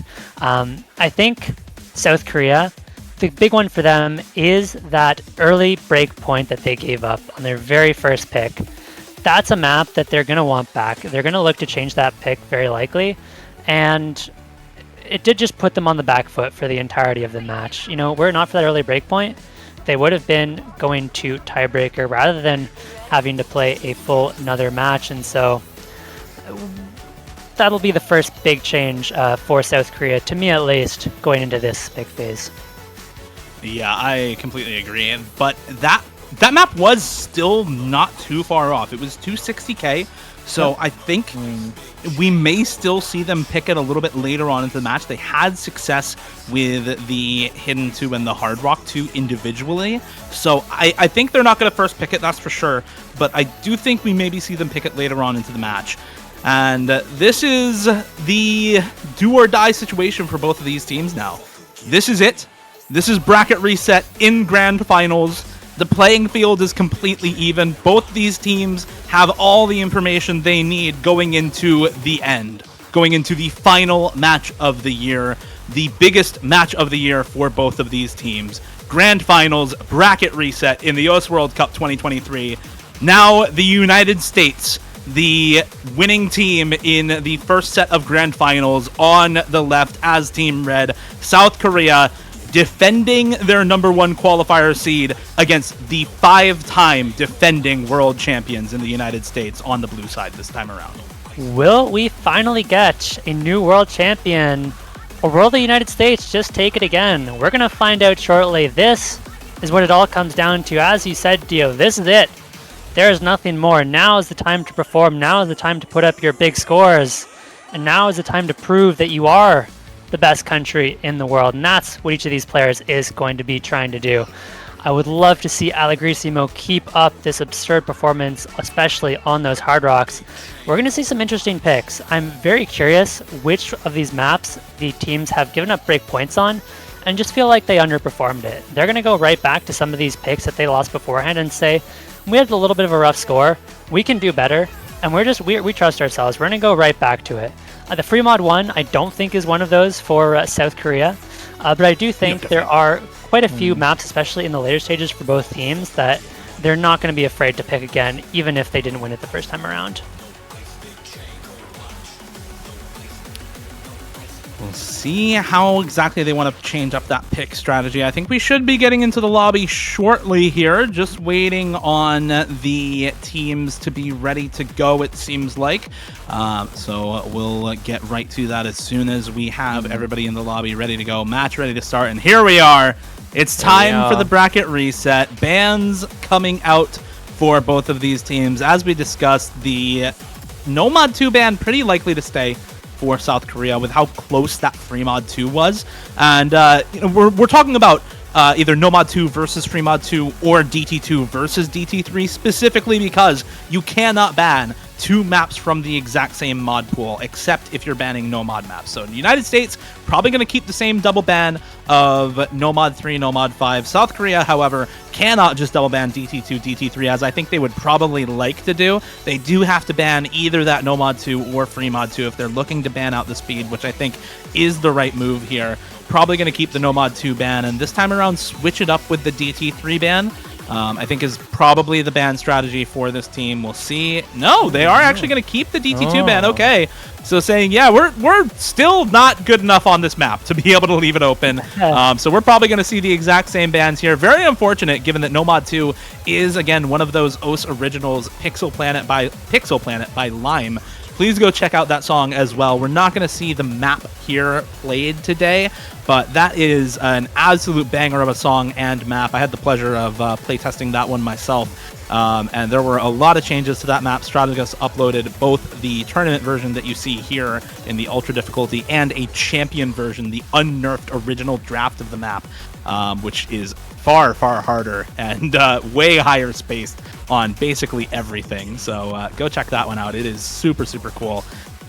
In the meantime, though, I think just waiting for that No Mod 2 ban to come out. They seem to be deliberating a little bit on the side of South Korea, though, so maybe questioning whether they should leave up that free Mod 2 pick. Maybe they high rolled on the last score, you never know, and are saying, yeah, that was probably a good performance from us. Let's change it up and ban out the free Mod 2 and then see what we can do on the No Mod 2 with a little bit of warm up.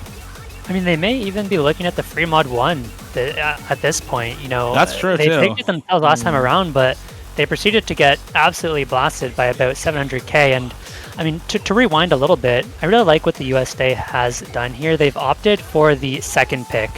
So South Korea does get the first pick, but what that means is that if we do go to tiebreaker, the United States are going to have the last pick before tiebreaker. So if it comes down to it, the United States are going to be able to control the momentum going into a tiebreaker. And I feel like that's such an underrated thing to have, that it's not super talked about, but you often do see teams, especially in the World Cup, opt into that second pick for exactly that reason. You want to have the possibility of that last pick if you do need to go to a tiebreaker. There's the No Mod 2 ban again, and what this means is that we're going to see the exact same, I think, first two picks from the United States. It's going to be the DT3, it's going to be the free mod 2, but now South Korea has the pick. Last time around, if you guys remember, they gave up the breakpoint on R176, that free mod 3.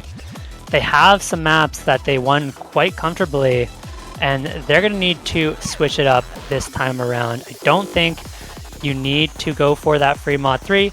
Probably not worth the risk. Even if you think you can do better, save it for later on. It is not necessary to pick this early. And I could very easily see something like the Hidden 3, or if a Worst HR player is feeling good and thinks he can do it again, the Hard Rock 3, where he absolutely popped off, putting up 800,000 points. Let's see whether those picks stay the same or whether they change right now. Definitely agree. There's going to be some changes from the side of South Korea, probably some changes from USA as well, with a lot of those breakpoints given over in the back half. But as you said, the early picks for USA probably going to be roughly the same. I think the early picks for South Korea, maybe we'll see them dip into those hiddens. Maybe we'll see them dip into those Hard Rocks in the Hard Rock 2, Hard Rock 3. We did see Karcher get that 681 PP score on the Hard Rock 1, but it's actually a DT4 first pick for South Korea. This is super surprising as a first pick. USA won this in the first round of grand finals. They granted by 37k, but this is a pick that South Korea lost last time around. So this is a super surprising first pick. When you're going into a bracket reset, usually you expect the team who lost to pick into the maps they won first and maybe save one for later on into the match if it was very close like we saw in the previous one. But I don't think you really ever expect a team to pick into a map they lost unless they're confident they heavily low rolled and they can win almost every time if they play it again. So this is South Korea saying that was a low roll, that was a bad score from us. We're going to wipe the floor with you on this first pick this time around and get the scores that we know we can get from our practice. Now, I have to defend this pick from South Korea. Yes, they lost it by 39,000, but notably, the United States have played this twice now, right? First time around, 1.9 million. Second time around, 1.75 million. Those are two fairly consistent scores. So for South Korea, you generally have a pretty good idea that this is around what the USA is going to get. You know, it's not a low roll, it's not a high roll. This is just consistently what the USA gets. And so if South Korea feels like they low rolled, they go, okay, we low rolled. We know the US is getting roughly 1.7 to 1.9 million. We beat that score 7 times out of 10. And that's just a great pick for South Korea if that's the case. But the expectation is, of course, that they did low roll it last time. If we see a 1.7 again come out from them, it becomes very quickly a very underwhelming pick for the South Korean roster. And I do expect we're going to see the same lineups again for both teams here. Vaxei, Kama, Taquito, Rectagon, along with Karcher, Flying Tula, Allegrissimo, and Worst HR. Last time around, it was Vaxei, 500,000, that kept United States in the lead and secured them that point by 39,000. We're going to need to see Vaxei put up a similar performance. Here we go. First map of the final match in the OSU World Cup 2023. All comes down to this. Scarlet Rose. Can Vaxei do it again? Or will South Korea pull it off this time around? Let's go. Ladies and gentlemen, this match all chips into this. Kicking it off with Scarlet Rose. On paper, quite a brave one, as USA were favored to win this before, but this is the time where South Korea go all guns blazing. Scarlet Rose to start this one off. We've already talked about it. Notoriously difficult levels of aim control.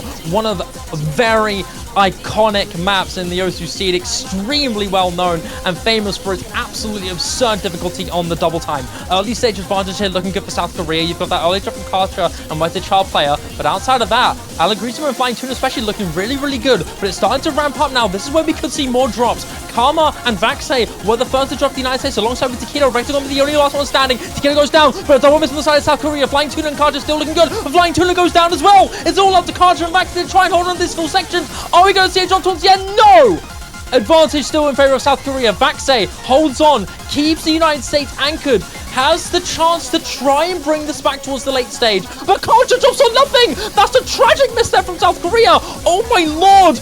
USA are going to start slowly climbing this back now. The recoveries collectively from the United States are going to at least contest the recoveries from South Korea. Vaxei remains completely untouched, and with that drop from Allegrissimo is going to stay advantage if South Korea, but Vaxei goes down. Same with Karma. Taquito and Rectagon, last two combos standing, but down goes Karma as well. We're not even the hardest section of the map. This section gets really tough. A double miss from South Korea once again. Karcher and Allegrissimo still going down. Flying Tuna also drops. What's the player? Last man standing. 130,000 score. The ramp up gets really intense. Allegrissimo goes down once again. Vaxei and Rectagon still looking good in the recoveries, but there's not going to be enough. Worst HR player, he may drop, but I think that's going to be enough. Vaxei's the last man standing here, but I don't know if that's going to be it. USA, they might flop on this, but Vaxei hits the ending. There's still time. The's still time. Can Vaxei pull it back? Is it enough? No, he finds the miss at the very end of the map. Oh my and lord. It's enough. South Korea, they're able to take it by less than 90k. This map works. This map a collective score difference of under 130,000 score between the two teams, both times that it was played, and South Korea reading it right. The confidence pick working out here on Scarlet Rose. South Korea, silence the doubters, and Shiba, take a couple breaths, man. You deserve them after that commentary. South Korea, don't fall into the same trap as they did last match. They're going to win their first pick this time, and they are in a much better spot this time around. Even just from a mental perspective, it feels so much better not to be on the back foot right out of the gate. And not only that, but to win a map that you lost last time around. It was on South Korea to find wins on maps that they hadn't previously. They're the ones who were one map off the tiebreaker. Now they found that win. Of course, there are going to be more maps that go differently than the previous match, but South Korea is laying the groundwork to win it this time around. The United States have the next pick, and I think this one's pretty obvious. Fremont 2, DT3, take the order. It doesn't matter. It's just going to be two USA picks, and they're going to look very good on both of them. But we did see South Korea put up some very good Fremont 2 scores and keep that within 100,000 points. So maybe South Korea can pull together some kind of a miracle and find a breakpoint on the Fremont 2. I imagine we're going to see the DT3 first, to be followed up by the Fremont 2 for the USA's next pick. And there it is, Super Nuco World. Yeah, I mean, I think if you're looking at either the Fremont 2 or the DT3 here for United States, it has to be the DT3. The score difference in the first bout of Grand Finals was absolutely massive for USA. It was 778k in their favor, which even with the DT mod multiplier is huge. The overall team score for South Korea was barely over 1 million team scores. So this was almost a double team score sort of map for USA, which, even though it's quote unquote only 780k as a score diff really puts into perspective just how dominant the pick was for the United States. Players like Window Life getting 600k, Kama and Takedo getting above that 400k mark. Hell, Rectagon at 390k was better than the best score from South Korea, from Restia at 350k. This was an across-the-board win for the United States in super dominant fashion, and I don't think there's any point arguing with a first pick like this, especially in the context of that Fremont 2 in Akari Beam Cannon Last Boss being 146k apart between the two teams. This is the pick that secures a point for the United States, puts them on the board, and keeps the match tied up to start things off. Good luck, have fun in the chat, and this is the pick that South Korea is not going to worry too much about. This is a pick they expect to lose. They're going to go in, and they're going to put up the best scores they can, but at the end of the day, if they lose this pick by quite a lot again, they're not going to give it too much thought. They're going to be pretty content to go right back into their own picks and get some points of their own. All right, here we go. First pick for United States. We're expecting this one to be pretty one-sided, but very unlike the previous pick. Restia with an early break, Flying Tuna with an early break. Nobody on United States to break at the start of the map here. Accuracy for Karcher is insane right now, but it's being matched by Kama on that high 99 accuracy. Woodchi having a little bit of struggle at the start of the map here with the accuracy, but not going to matter with the combo drops early on for Flying Tuna and Restia, as still the four-way full combo intact here. Rectagon is going to trade with Flying Tuna, though. That's good for Korea. Flying Tuna had already broken once, so now it's 2 full combos to 3, and supporting combo from Restia pretty close to the extra combo from the United States. There go Karcher and Amamiya Kokoro, though, and now this is starting to look like what we saw last time around. And unlike on the previous map, I don't think there's going to be any Rap God casting for this one. The misses are all one-sided in this case. Window Life will drop, but it just does not matter. Kama and Woodchi with the full combos still intact, and there's just not anything that South Korea can do. Restia does have a pretty big combo himself, but there's just not too much you can do when the rest of your team is struggling to put together the supporting combos. And there goes Restia now in the middle of the map, very middle of the map as well.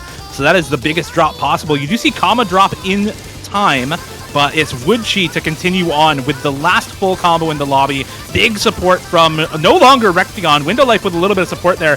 Woodchi will drop as well. It's only Karcher to drop from the side of Korea, and now I don't think there's any worth continuing on here. Flying Tuna has combo, but this lead's too big.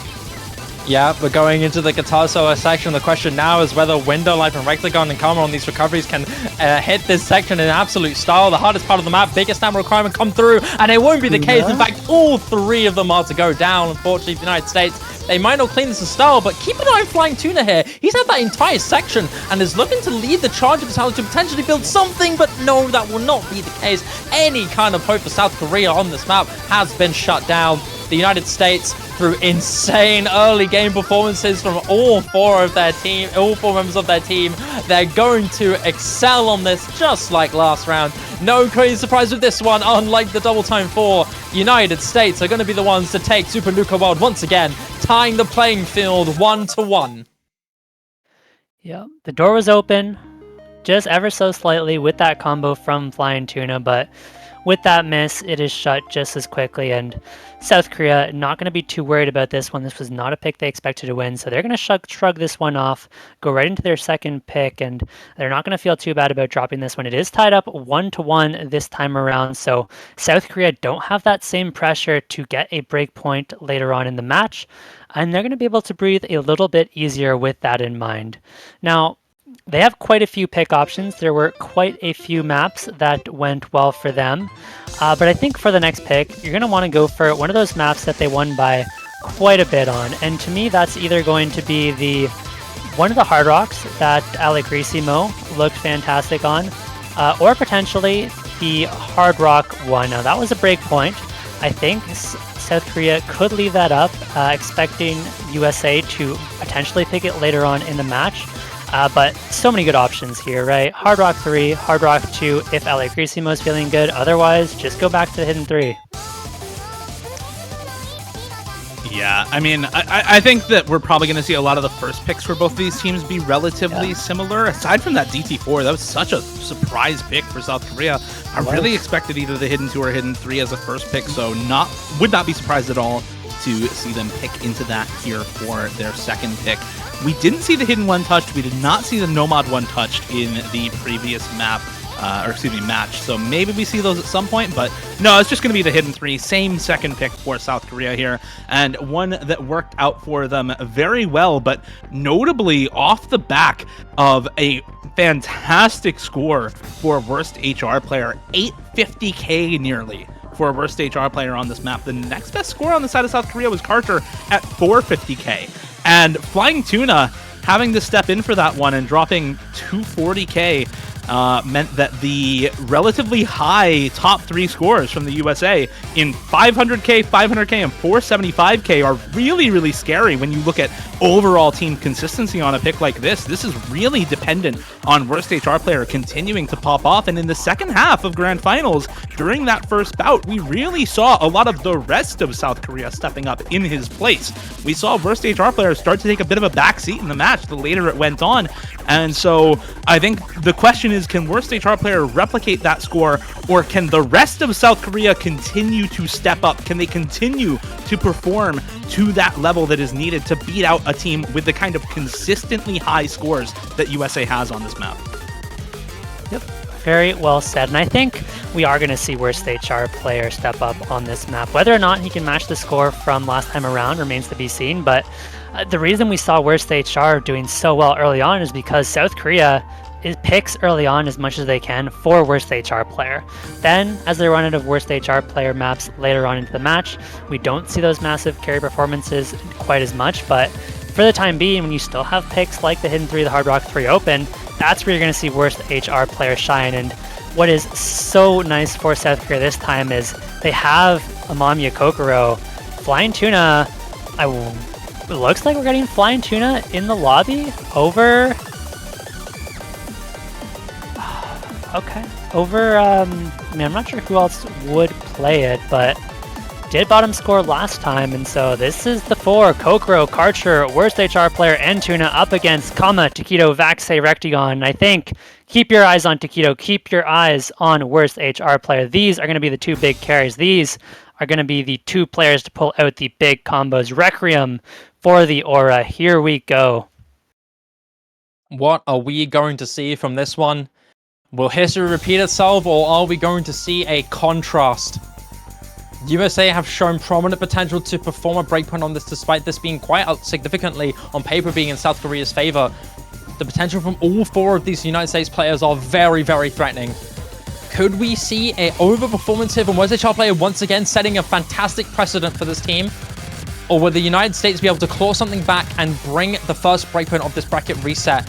Here we go. Early stream build-up section here, looking good on the side of both teams, really. An early drop from both Karma and Worst HR player. Karcher with a super duper early break, literally the first few patterns of the map leading to a drop there. But there's another almost there from South Korea. Karcher and Flying Tuna go down, go into this next guy section.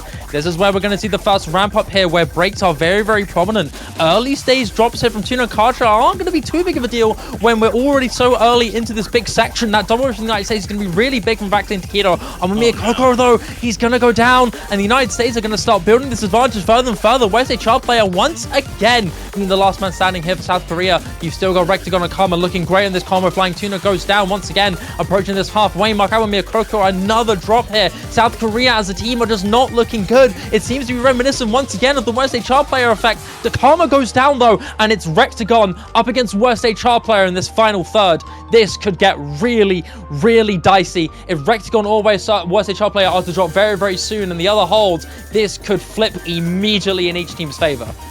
Yeah, Rectagon holding the full combo, though, for the United States, and a 300,000 score lead in their favor. It's that overall team consistency coming back to bite South Korea once again. Look at the supporting combos on everyone else. Taquito and Kama finally drop, but those were big supporting combos. Flying Tuna is going to trade it as well, so it's not that big of a combo advantage for South Korea. There goes Vaxei, there goes Flying Tuna, and Amamiya Kokoro. Rectagon also dropping now. It's Karcher and Worst HR player to hold on to the combos. Can they continue to go? It's 250k plus in the 222 BBM stream section. Can they continue to hold? But Worst HR player misses at the end of the map, and even then I'm not sure if there would have been enough time. It's going to be the USA winning it regardless. Karcher, to his credit, hits the slider stream at the end. Same for Amamiya Kokoro.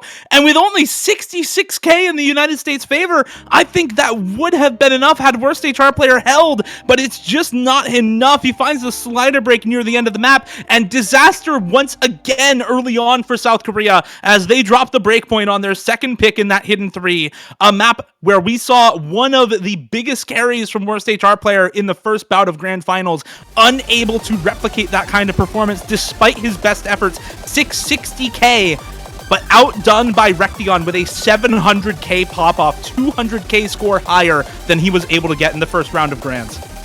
They needed another 30 combo on Worst HR player. It's all it would have taken. But this is deja vu once again. It is an early breakpoint given up for South Korea. The United States looking to move to 3-1 with the free mod 2 pick. It is, of course, that other quite speedy pick in the pool at 245 BPM speed tech. And to our surprise, South Korea looked quite good on it. They only lost to the USA by, I believe it was about 150,000. So yes, it's still a USA favored pick, but we've seen that if South Korea gets a high roll, they can put up a good score on it, and we're going to get the no mod 4 instead. So forget free mod 2, forget the heavy tapping.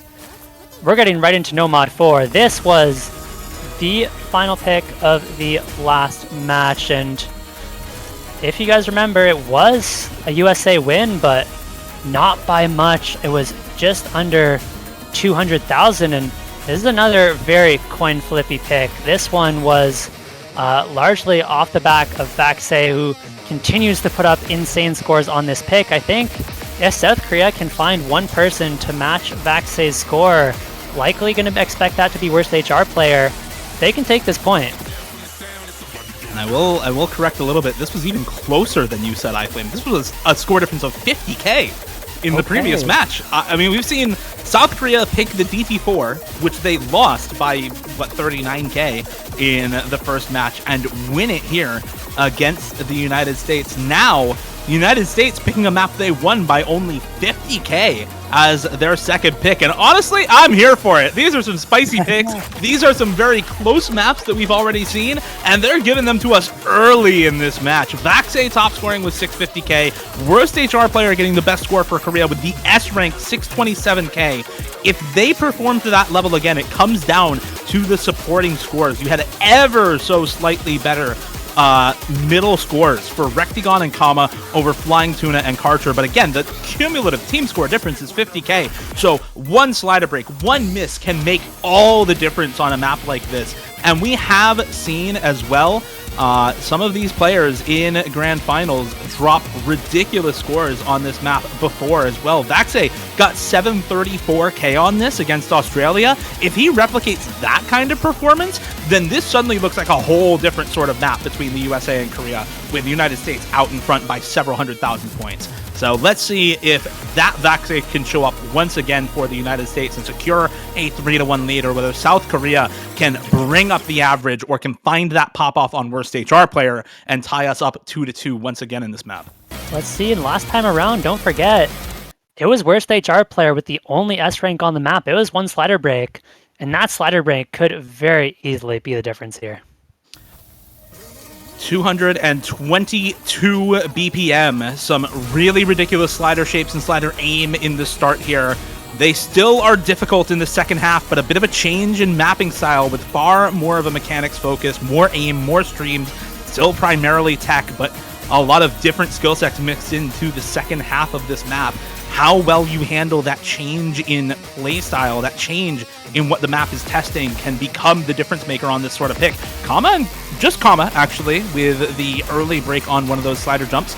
There's a Bancho miss on the side of Karcher.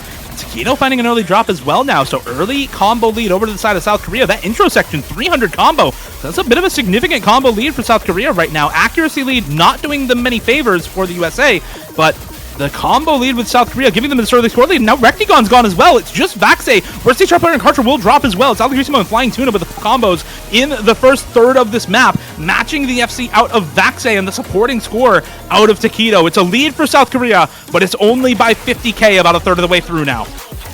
Flying Tuna goes down as soon as that sentence is finished here, Dio. Vaxei still holds on. You can never let this guy go. He is terrifying on maps like these. Alagrisimo is doing everything he can to keep it suppressed, and so far, he's doing a phenomenal job. Multiple combos from both teams are falling apart here. These recoveries from South Korea, though, are going to lean in their favor. 70,000 score. Alagrisimo has got to suppress Vaxei, the star player for this team, one of the greatest tournament players of all time. He's building and building, going in to the next hardest part of this map. Alagrisimo is all up to him to suppress an unstoppable freight train. Karma goes down on a very slow section, giving South Korea more favorable matchups here for this recovery combo. Karcher and Worst HR play looking great despite that drop previously. 496, 500 combo from both players respectively. Flying Tuna, despite that early drop, still looking good, going up to 250 combo and climbing. But we're going into the hardest part of the map. 1 second drops on Alagrisimo, and Vaxei still is going through. 3 misses on the side of South Korea. It's all up to Worst HR player now to try and suppress something. Karma goes down again, but Vaxei remains untouched, but down he goes! That's a big combo from the United States now gone. Rectigon, the last man standing. Karma and Takedo both go down, but Worst HR player still holds strong.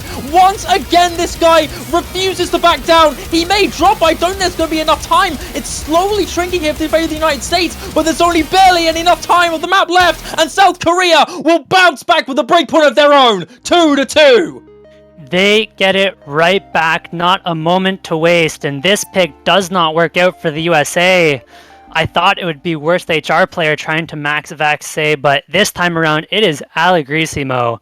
Starting from the second half of the last match, Alagrisimo has been on an absolute tear, really stepping up for South Korea, keeping them in this one.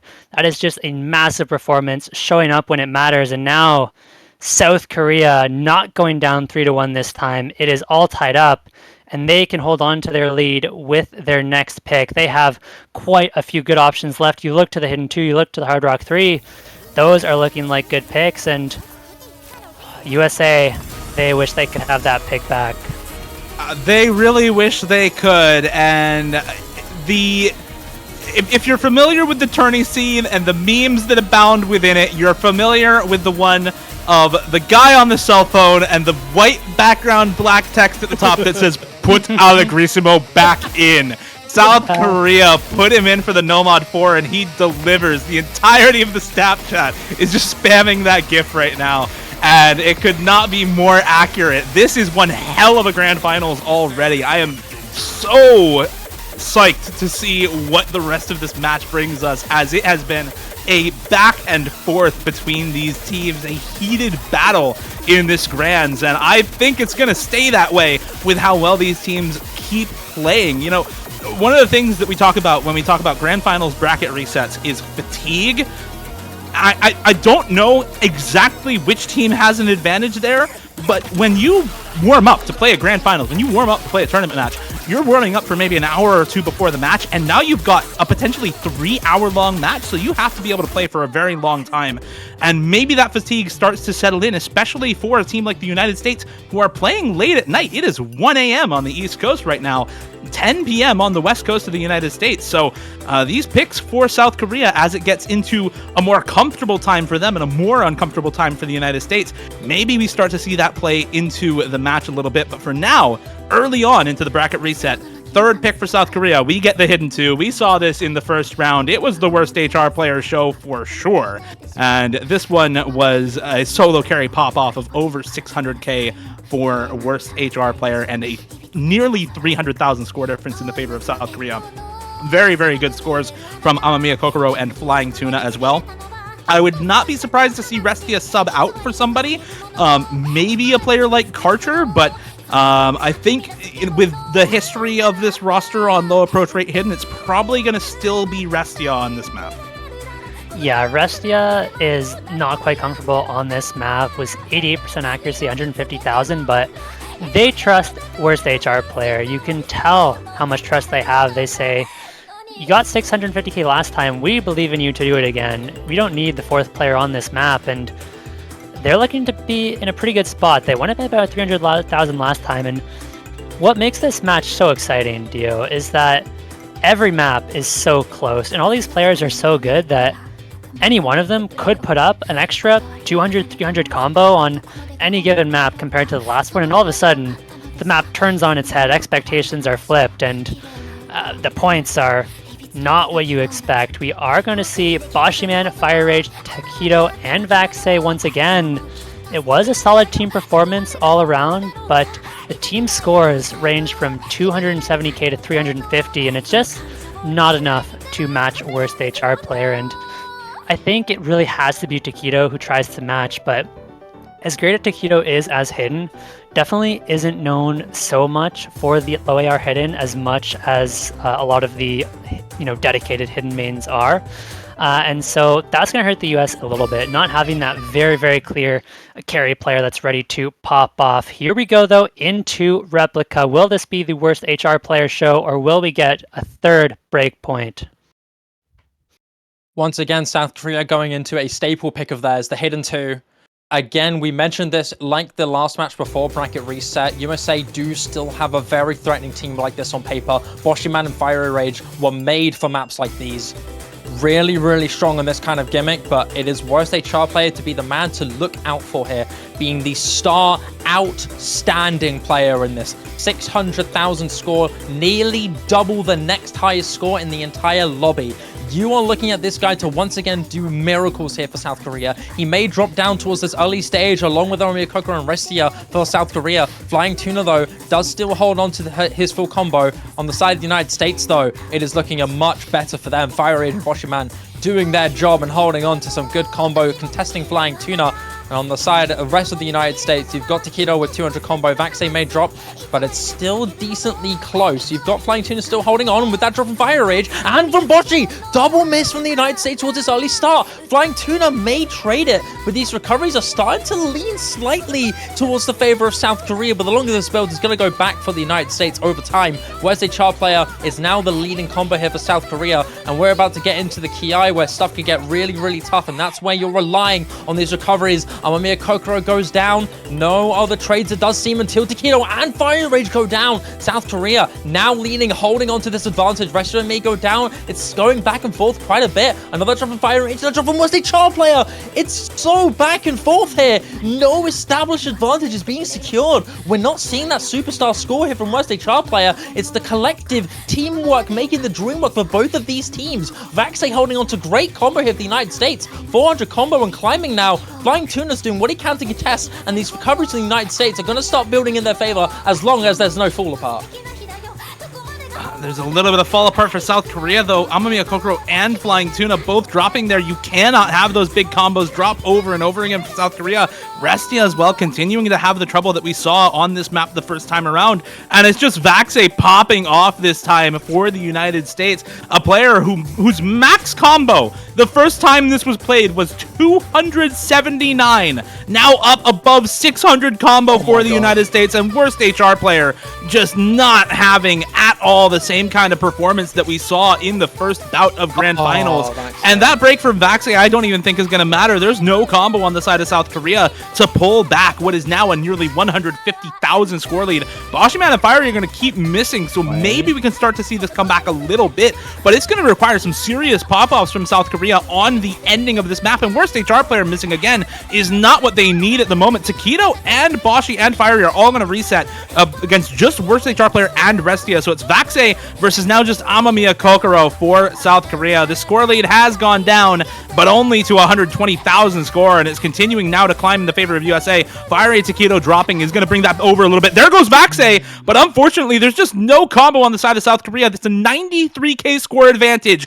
The ending of this map is still the hardest part. It is very chain missable. Do we see USA drop chain misses and the score go over, or do we see South Korea lose this pick as well in 4 breakpoints in a row? And everyone, it seems, struggling with this pick. USA a little bit more, but it doesn't seem like it's going to be enough to bring it over to the side of South Korea. Worst HR player is hitting everything in this ending, but Boshi is hitting enough, Takedo is hitting enough, and that is going to do it for this map. It looks like not even going down that score lead at all. 100k for the United States by the end of it. 3-2 off the back of a breakpoint yet again. The score is just not there for worst HR player this time around. On top of that, Vaxei absolutely popping off in the middle of this map to get the 744 combo is enough for USA to secure the breakpoint, and we are seeing breakpoints traded back and forth. There are no breaks, and surely the USA now has to try and settle things down a little bit. Just go back to comfort with that free mod 2 that you expect them to be so good on. You need to, at some point, stop giving up these breakpoints. Find a way to win your own picks. Find some security, some consistency somewhere. And it is nerve-wracking for all of these players. You can see, I think, the frustration settling in with worst HR player just a little bit into that second half of the map. You saw a little bit of a cursor dance towards the end. Clearly not happy with the play, but South Korea gonna need to take some time to recover here.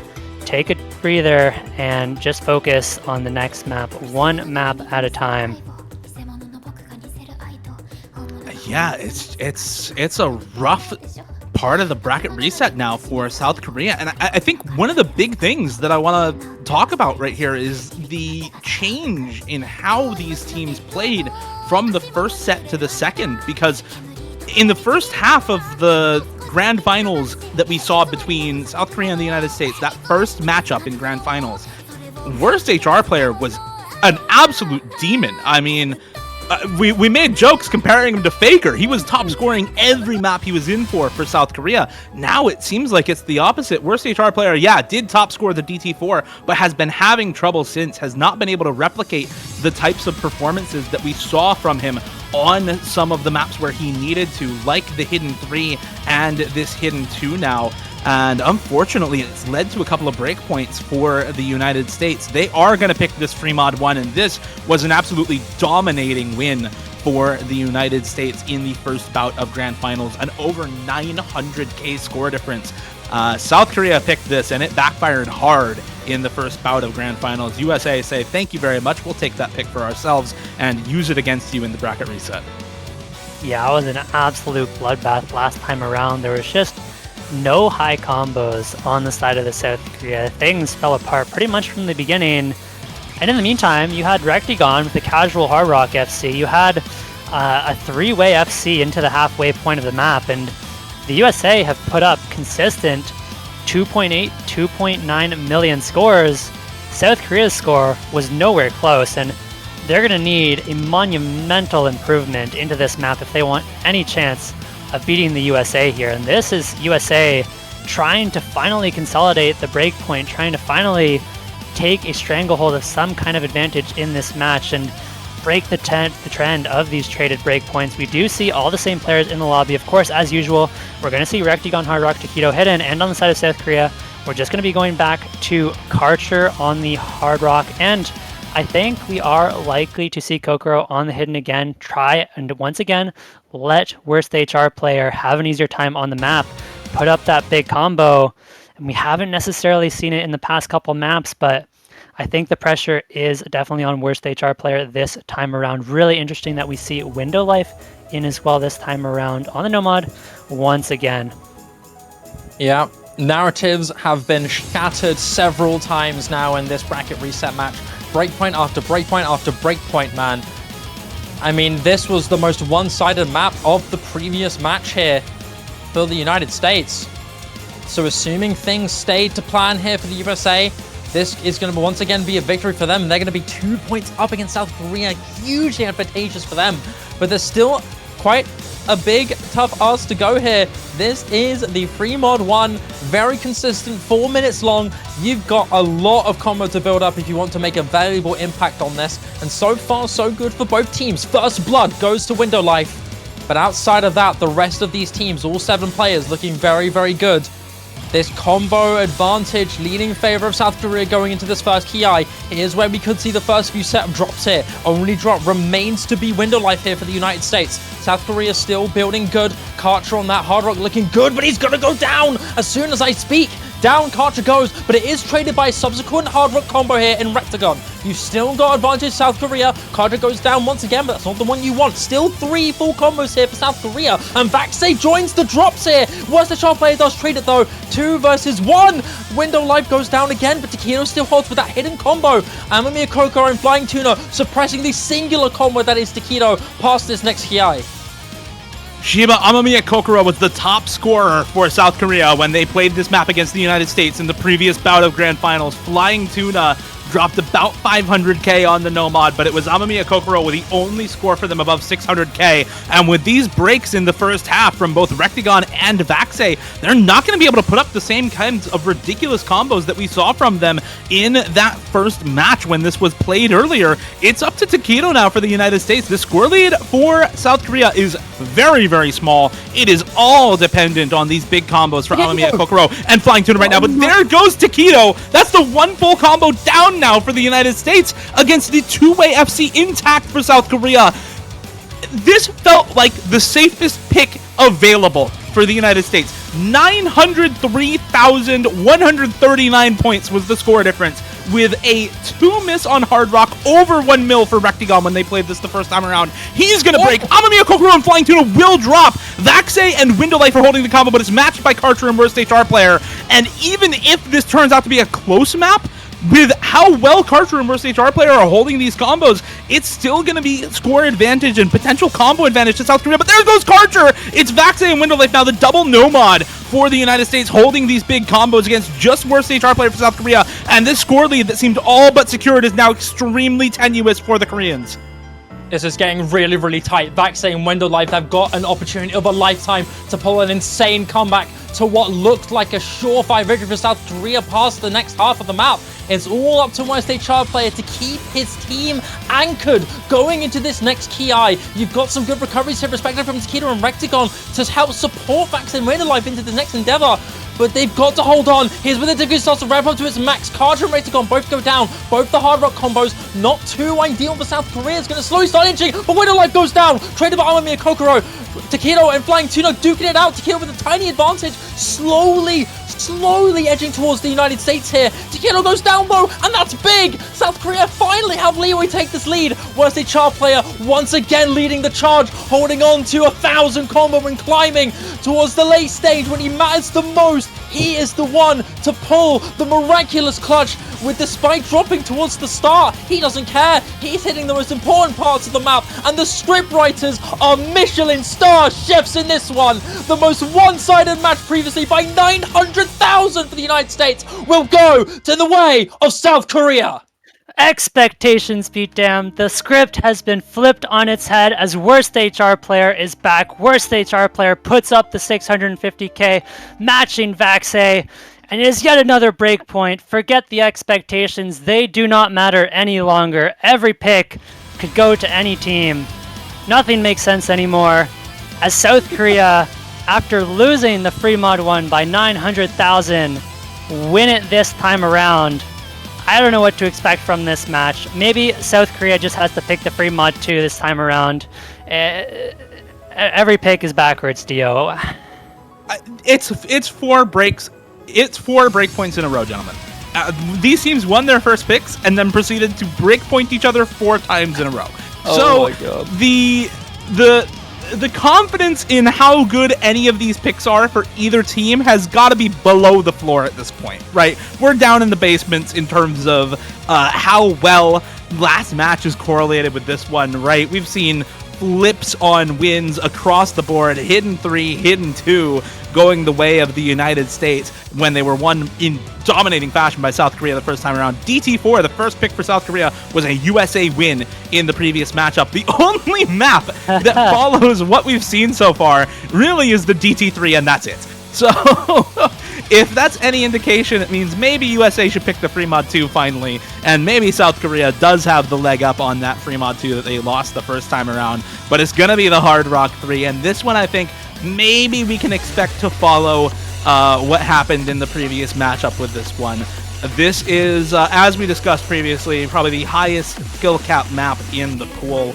It is a really, really difficult pick. We saw Worst HR Player get over 600k on this, and the supporting scores for South Korea in Carter and Allegrisimo both above 300k, outdoing anyone not named Rectigon on the side of the United States. So this was a very good pick for South Korea as a team, which is why I think this pick makes a lot of sense for South Korea.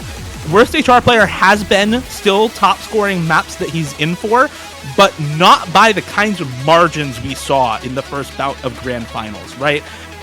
In the first bout, he was Faker 2013. This time around, he's more like Faker 2023, right? He's still got the ridiculous skill required to put up good scores, but the team is there to support him this time around, and that's what's been winning South Korea their picks in this bracket reset. Let's see if they can continue doing that on what is effectively 175 BPM Gengao Zofun, mapped by KT Stir. This is another OS original in the pool by level 4, Burning Star. You can never count out Worst HR Player, and this time around we are going to get Kokoro in the lobby over Flying Tuna, who was forced to join the lobby due to Kokoro having some disconnection issues. We saw the double disconnection into the abort, forcing Tuna into the lobby, who did end up bottom scoring with 229k. Now with Kokoro in, you can expect an extra, realistically, 80k plus, in addition to HR3, but you cannot count out the United States either, not when you have players like Rectigon and Kama on this Hard Rock. Rectigon especially has been an absolute beast, putting up big combos time and time again on the Hard Rock. And here we go, Burning Star. I'll say it again. Hopefully the star burns bright for Worst HR Player. We'll see if he can put up another big combo. We'll see if Kokoro can put up a better score than Tuna to make the difference here. Can South Korea finally take a point? I'd like to say they can, but clearly we don't know anything. Here we go into the Hard Rock 3. Hard Rock 3, baby. I mean, we could say what everyone is thinking. On paper, South Korea are 100% the control favorite team on this map, but we have seen our expectations be blown, not even out of the water, into the stratosphere at this point, into the deep depths of space, probably into another solar system at this point. So anything can happen with this one. An early stages so far looking very good for South Korea, but not by too much here. Maybe not very good, actually. A double miss from both players respectively, but that accuracy advantage is going to lead in favor of South Korea. 2-2 in the FC department going past this first quarter of the map. This difficulty consistency on this is absolutely absurd, and we're going to be building into this little wiggle section here. Amamiya Koko and Wednesday Child player for South Korea, Karma and Vaxay for the USA. Karma goes down, advantage South Korea, and this section is going to really matter for South Korea as long as those two major combos stay alive. Let's see if they can hold on strong through this part of the map. It's Vaxay with the full combo for the United States. Carter and Allegrisimo both going down in this part. Kama's going to drop again, but that's not the one you need to drop. It's Vaxay with the drop for USA now. Allegrisimo drops Amamiya Kokoro to follow, and it's Worst HR Player versus the world. Takedo to drop. It's just Rectigon now for the United States, and this 1v1's in the favor of Korea. It's Worst HR Player continuing the form he held in the first bout of Grand Finals with the combo still intact. 99.3 accuracy. What is he doing? God. This is a monstrous score from Worst HR Player already, and he's cresting 1,000 combo with well over 99% accuracy. You look at the entire rest of the lobby, there are 3 players above 97. In the entire rest of the lobby, he's the only one who can really, truly pop off on this map, and he's gonna make full advantage of it. When people call maps forum maps, this is what the hell they're talking about. What is this score from Worst HR Player? The rest of the lobby is falling apart. Vaxay's the only potential combo that you can even fight, consider on. But Worst HR Player is blowing the world away. The world is watching an absolutely mesmerizing play. One of the best scores, maybe, of the tournament. 800,000 scoring climbing. Worst HR Player has the chance to close this out in absolute monumental style. Can he do the impossible? There's barely any map left. There's only a little bit left to go. Worst HR Player, can you make history with this? This will be the best score of the tournament if you hit this. Worst HR Player, hit this ending. Worst HR Player, come on. Little bit left to go. Worst HR Player. Oh my God. 1,800 combo and a full combo for worst HR player. This is truly the pinnacle of Osu World Cup performances. That score's not okay. This is... Look, we saw him Hard Rock full combo Blue Zenith in semifinals. Yep. This is way better of a score than even the Hard Rock FC on Blue Zenith. We've seen well over 700 PP in match during this World Cup. Doesn't matter whatsoever. Score of the tournament. The next best score in the whole lobby was 430k from Vaxay. I mean, What forget score of the hell? tournament, Dio. I genuinely think this might be the best score in Osu World Cup history. That is just absurd. The accuracy is insane. The combo is insane. Forget Faker 2023. Subtract 10 years. Worst HR player is back, and worst HR player restores some sanity to this match as South Korea finally take their own point. Can worst HR player be stopped? United States are going to look to put a stop to that with their next pick. Are we finally going to see the free mod 2, or are they going to hold off on that one? They do still have the Hard Rock 2 as well. They have some options, but we did see Amamiya Kokoro popping off on the Hard Rock 2 along with Karcher last time it was picked, so would certainly be a risky one. And it feels like at this point, with how close every map has been, there are no safe picks left in the pool. Any pick could go either way. All it takes is one player to pop off to make the difference. All that's left that feels somewhat safe is that free mod 2 for the USA. There it is, finally, the pick we've all been waiting for, and we're going to see the same rosters as previously, but I think this is the best pick remaining for the free mod 2. After this free mod 2 pick, everything's up in the air. Anything can happen, and there are no clear picks left for either team. We are, of course, going to be seeing Recti Taquito, as always, on the Hard Rock Hidden. These are the two players that make the United States free mod roster so terrifying. They are the best of the best. And, of course, Kokoro coming in along with Karcher and worst HR player. We'll see if they can pull it off this time around. Korea very nearly won this breakpoint last time around. I think it was 200,000 points, much closer than anybody expected. And all it takes, as I've said, one combo from any player on South Korea could be enough to take this one. It was not even 200k iFlame. It was 142,000 score, the difference between these two teams on this map last time around. This is... And we call this kind of a gimme pick for the United States, but with how close this was, I don't really think that's the case. They need to be on their toes for this sort of map. You saw what happened on the free mod 1. This can easily go the other way. The USA underperformed on that free mod 1 by about 700,000 score, and that is how South Korea, with about a 200k improvement, was able to take the point. And then, of course, we saw the best score in World Cup history, only 600 PP, by the way, like 693 PP on that Hard Rock 3 play, despite it being, by and large, considered the hardest map in the pool, and not even close. So, just a ridiculous performance on that Hard Rock 3. And now, let's see how well South Korea has prepared their speed roster. Parisia coming back in, Karcher coming back in, Flying Tuna coming back in, who was holding pretty big combo on this last time around, and finally Restia coming back in for this one for South Korea. Restia going to be taking the Hidden. In fact, top scored with Hidden for South Korea last time around. Dropped about 550k with 99 AC on this. It's really on the rest of the South Korean roster to bring up those scores to the next level if they want to win this pick against the United States. Window Life on that Nomad dropping 600k. Rectigon on that hard drop dropping 500k. This is what you need to compete against for South Korea if you want to take this breakpoint and secure a 5-3 advantage in bracket reset. This United States roster is absolutely devastating. This is the second map we've seen Wadchi make an appearance. Last time he played was on that double time 3, and he performed very, very well, matching the rest of his team and setting a great precedent on this mechanics. Him coming back around for this is going to be very, very valuable on the Nomad. Rectagon and Taquito, of course, being the staple free mod players for this team. This map is really brutal. extremely unforgiving in this stamina. One of the more brutal ones of the pool here, and it's going to lead to an early drop here from Parisia, alongside some very, very early drops from Restia and Flying Tuna towards the start of the map. Outside of that, USA all marching ahead with a full combo past that first difficulty section, and SS from Window Life. Incredible consistency and control on this one, man. Great start here for the USA. South Korea unfortunately faltering there with a drop from Flying Tuna on the hidden Hard Rock, might I add.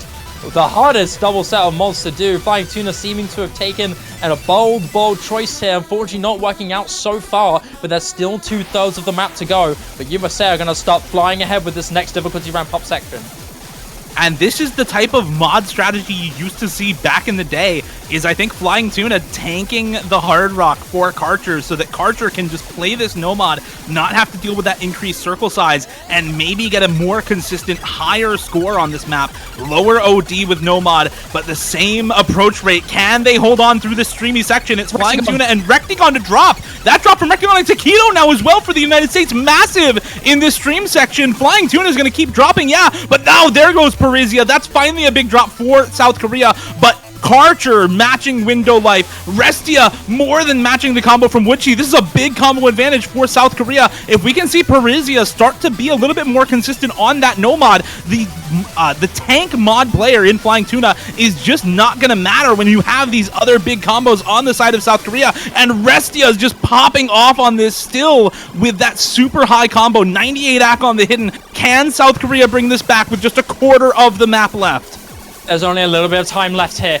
Window Life, last man standing here for the United States, the lone soldier. You've got Rectigon giving a little bit of backup left. This strategy from South Korea might just work. Flying Tuna holding on to the hidden Hard Rock, tanking as much as he can to give his teammates the boost that they need. Restia, Karcher, can you hold this on to the end? It's slowly flipping towards the end, but it's flickering just barely. Window Life goes down. Giant break. That has to be decided now for South Korea. Karcher and Restia refuse to let this go. They will not back down. And Karcher ends this off with an FC. South Korea alongside Restia and Karcher with the two fantastic scores take the strategy that worked so incredibly perfect, exactly as planned. Textbook stuff. South Korea get the biggest breakpoint of the match by far.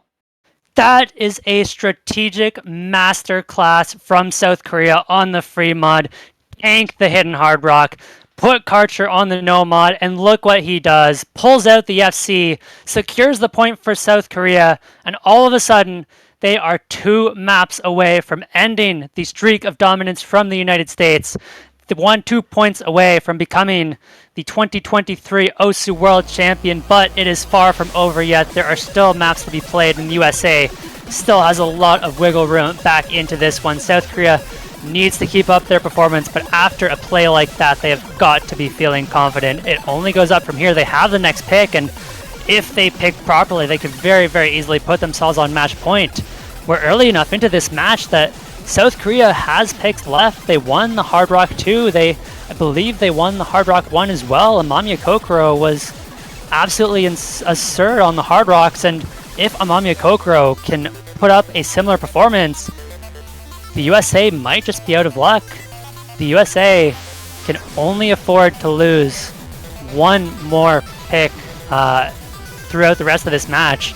Hard Rock 1 and Hard Rock 2, they have to find one of those wins this time around. They need to step up. Their back's against the wall, but if anyone can do it, it is the USA. They are full of tournament veterans. Vaxei, Rectigon, even Taquito are so good under pressure. They have been here many times before. They have won the tiebreakers. You look back to the tiebreaker match against UK where they ended up winning. You look back to even Poland where they unfortunately did not win, but I believe that one went to tiebreaker as well. They've been here before, and it is going to be Cookie Bouquet's Hard Rock 2. It was an Allegrissimo carry last time around, 800,000, but even then, I believe it was only about 300,000 points the difference, so by no means a guaranteed win for South Korea. We're going to see the rosters filled out. Oh, go ahead. And I think you've got it is 600k the score difference actually for South Korea on that one according to the MP link. So I think you may have swapped some scores on your notes. But this this was a big lead for South Korea when they picked this. Yeah. 630k for Amamiya Kokoro, 450k as well for Karcher, and 422k for worst HR players. So person per person, member for member, South Korea ahead on all accounts on this map. Not quite as dominant as what we've seen, for example, on the DT3 from USA, where all 4 members are better than even the best score from South Korea. But this is a pretty dominant pick, all things considered, for South Korea if you look at the last match. So this is going to be one where the USA really needs something magical to happen here. Avoid going down match point. And for South Korea, if they can replicate even one of those big scores from Allegrisimo and Amamiya Kokoro, or if we can see Karcher or worst HR player find the magic themselves and hold combo through the middle section of the map where those circle streams don't exist, that's where you can start to see some really big pop-offs for a lot of these players. Because the hardest parts of this map are really those circle pentagon streams at the very start and about 3/4 of the way through the map. So if you can combo everything in between that, you should be able to get a pretty good score on this map overall.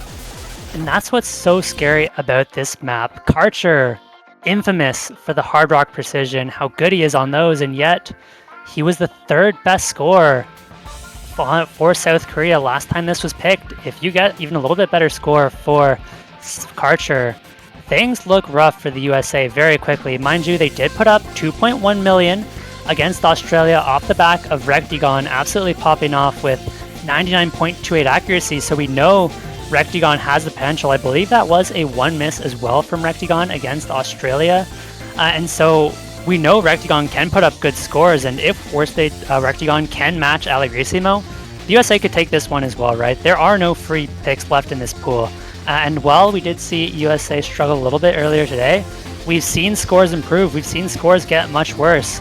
And so South Korea needs to keep up this consistency, and the pressure is going to be on. The nerves are going to be crazy as they know how much is on the line. They know they can, if they win this pick, they are going to be in a prime position to win the World Championship. And they know as well, if the United States win this one, the United States will have a fantastic door back into this one. We should get the players back into the lobby shortly. It is going to be Karcher back in along with Allegrisimo for South Korea, as well as the 2 players already in the lobby. On the side of the United States, we are without a doubt going to be seeing Bashi, Kama, Vaxei, and Rectigon, those 2 core players for the United States. And as we get settled in, this map, I will remind you, is not necessarily your standard Hard Rock 2 map. There are 0 objects in the middle of the playfield, and the middle of the playfield tends to be much more comfortable of a position for mouse players as well as tablet players. It is just so much easier than having to aim towards the outsides, and so this map being all objects surrounding the outside of the map makes it quite uncomfortable to play through the whole map. Here we go into Cookie Bouquet. 8 players in the lobby. Only 4 will survive and claim a point here. Let's see who's able to bring it home. Is it the United States with yet another breakpoint in this match, trying to tie up South Korea after this on their next pick? Or is it South Korea bringing us to an early match point 6-3 after consolidating a breakpoint and winning their own afterwards? We'll see how it goes. Kama with an early drop for the United States.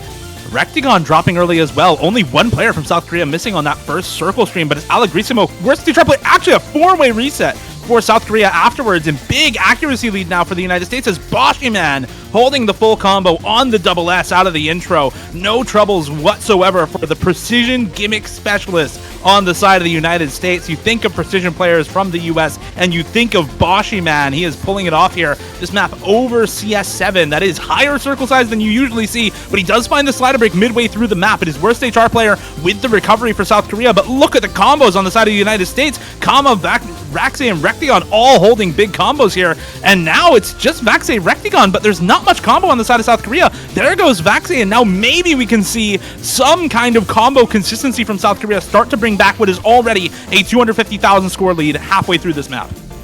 This is slowly creeping in favor of South Korea, but after that double miss from Worst HR player and Allegrisimo, it's going to start going back in favor of the United States. But a triple miss, I believe that was from the United States. I believe that was a drop from Kama.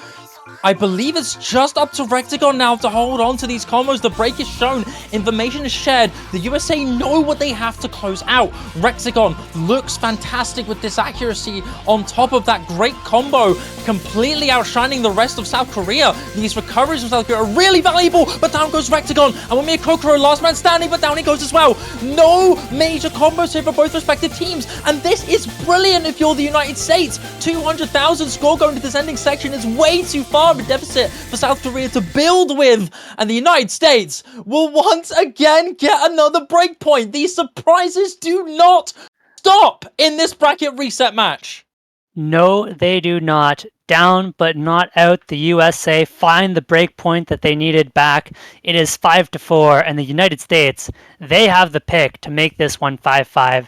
They can tie it up, and we could very quickly find ourselves in the exact same position as we did last match, 5-5 with one pick left for each team. The United States have to pick properly, though. We have seen so many breakpoints this match, and at this point, you cannot afford to give up any more. The US needs to win both of their picks because South Korea still have options. They still have that Hard Rock 1 that they won last map to look to, and so this is going to be the key point. This could decide everything right here. This is where I would expect to see the timeout for the USA if we're going to see it, but they might be confident in their pick. They might want to keep up their momentum after that last win on the Hard Rock 2. Yeah, that momentum from Hard Rock 2 is so big for the United States. I mean, the first time these teams played this map, it was only 1.7 million team score. The USA improving by 400k, largely off the back of that pop-off from Rectagon, but also just better supporting scores from Boshiman and Kama in particular. Boshiman going up by 100,000 score himself, so a huge overperformance from the United States on that pick. And South Korea, you know, if the United States had performed like they did last time around on this map, they would have won by 200k, but not the case this time around. And finally, we're going to see the free mod 4 picked as well from the United States here. This is a pick they've won twice now across the weekend, both against Australia yesterday and against South Korea earlier tonight. Takedo pulling off almost a full combo with Hidden on this map when it was played versus South Korea. Vaxe pulling off the no-mod full combo against Australia. That kind of pop-off potential is huge on a map like this, but the win against South Korea was only by 100,000 points. It was worst HR player with 880k himself on the Hidden and a 600k score from Flying Tuna to keep it pretty close with what the United States was able to do on this sort of map. So if we can see South Korea pull off those kinds of scores again, this map as well could really go either way for either of these teams. We've said it already during this match, but it doesn't seem like any of these picks are safe for either team. We've seen both team picks go the other way from match to match, and with how evenly matched these teams have shown us they are throughout the night, it is just so difficult to pick correctly, and you see that with just the abundance of breakpoints in this match. Yeah, we've seen massive scores, as you mentioned, from both Vaxe and Takedo, but it has been in separate matches. It feels like the USA are rolling the dice a little bit, and I feel like that dice roll is in their favor. On one hand, you could very well have both Vaxe and Takedo pop off pullout FCs, and the United States is just hard winning. On the other hand, they could both miss, and all of a sudden, worst HR player takes over. And of course, the third option is that one of them pops off, matches worst HR player, assuming he can put up a similar combo, and things are going to look very close again. So I do think the odds are in the United States' favor this time around, but it is going to be very dependent on worst HR player, because if worst HR player cannot match that score from last time around, you don't really have anyone to be that backup carry for South Korea like you have on the USA. It is worst HR player or bust unless we see somebody else pop off here. The unwavering potential with this one, ladies and gentlemen. This was a very tight one last time. Just shy of 100,000. It was Takedo for the United States to be the true golden outlier, just outshining worst HR player on a control map like this. On paper, you would expect this to be a map for South Korea. This is the danger with this one, because despite seeing a victory here for the United States, This is a scary aspect, a little bit of a glitch, I believe, in the client, actually. Epics aside, Karma doesn't seem to have any hit circles, and it's still hitting everything. Oh, well, it's fine. We can still see his combo, so we'll just maybe hit a little panic button and hit that little refresh here. But, yeah, this is a shoddy one, a scary one. It's a little bit on the gambly aspect because both of these teams have performed really well on this. USA have had multiple players who have performed absolutely exceptionally on this. Big linear aim section to come through here. Double miss on the side of South Korea. Karma and Rectagon did trade previously, so that is basically a trade. 50,000 score in favor of the United States. Vaxe and Taquito, the two-star players who have set really good scores on this map, still looking good. But Allegrissimo is trailing them, able to contest at least one. These recoveries from South Korea are still threatening here, but Karma and Rectagon do seem to outshine them for now. Flying Tuna goes down. One combo that you really don't want to see gone with that hidden Hard Rock, but this could be another strategy to tank with that Hard Rock ability to give Karcher that room to get the flex that he needs. We're getting close to that 1/2 section here. Difficulty ramp up now. Ki to come through. No drop seemingly here from the United States. This seems to be really anchored here for the USA. Vaxe and Taquito still looking good, but Taquito does go down. That's one full combo gone, and Allegrissimo is able now to contest Vaxe. These recoveries on both teams are really even here. You can have to drop from Vaxe, and down he goes. Timing immaculate for the side of South Korea. It's slowly going to start shrinking now in their favor. Allegrissimo remains completely untouched, and Karma and Wesley Char play out duking it out. Karcher and Rectagon as well. It is just Allegrissimo to hold a differential lead here for South Korea as long as he can hold past this final quarter of the map. Here we go, into the last third of the map. 93,000 score lead for the United States, but combo advantage for South Korea. Allegrissimo is going to see this combo lead is all on his shoulders. Flying Tuna is going to miss in the slow part. Not going to matter too much. The combo for worst HR player and Karcher is matching the combos from Kama and Rectagon here. Rectagon on that Hard Rock once again, a top performer even in spite of taking this mod, which makes this map so much more space. The aim on this so difficult in Hard Rock, but not phasing one of the veteran players for the United States and somebody who is known as potentially the best Hard Rock player in North America, full stop.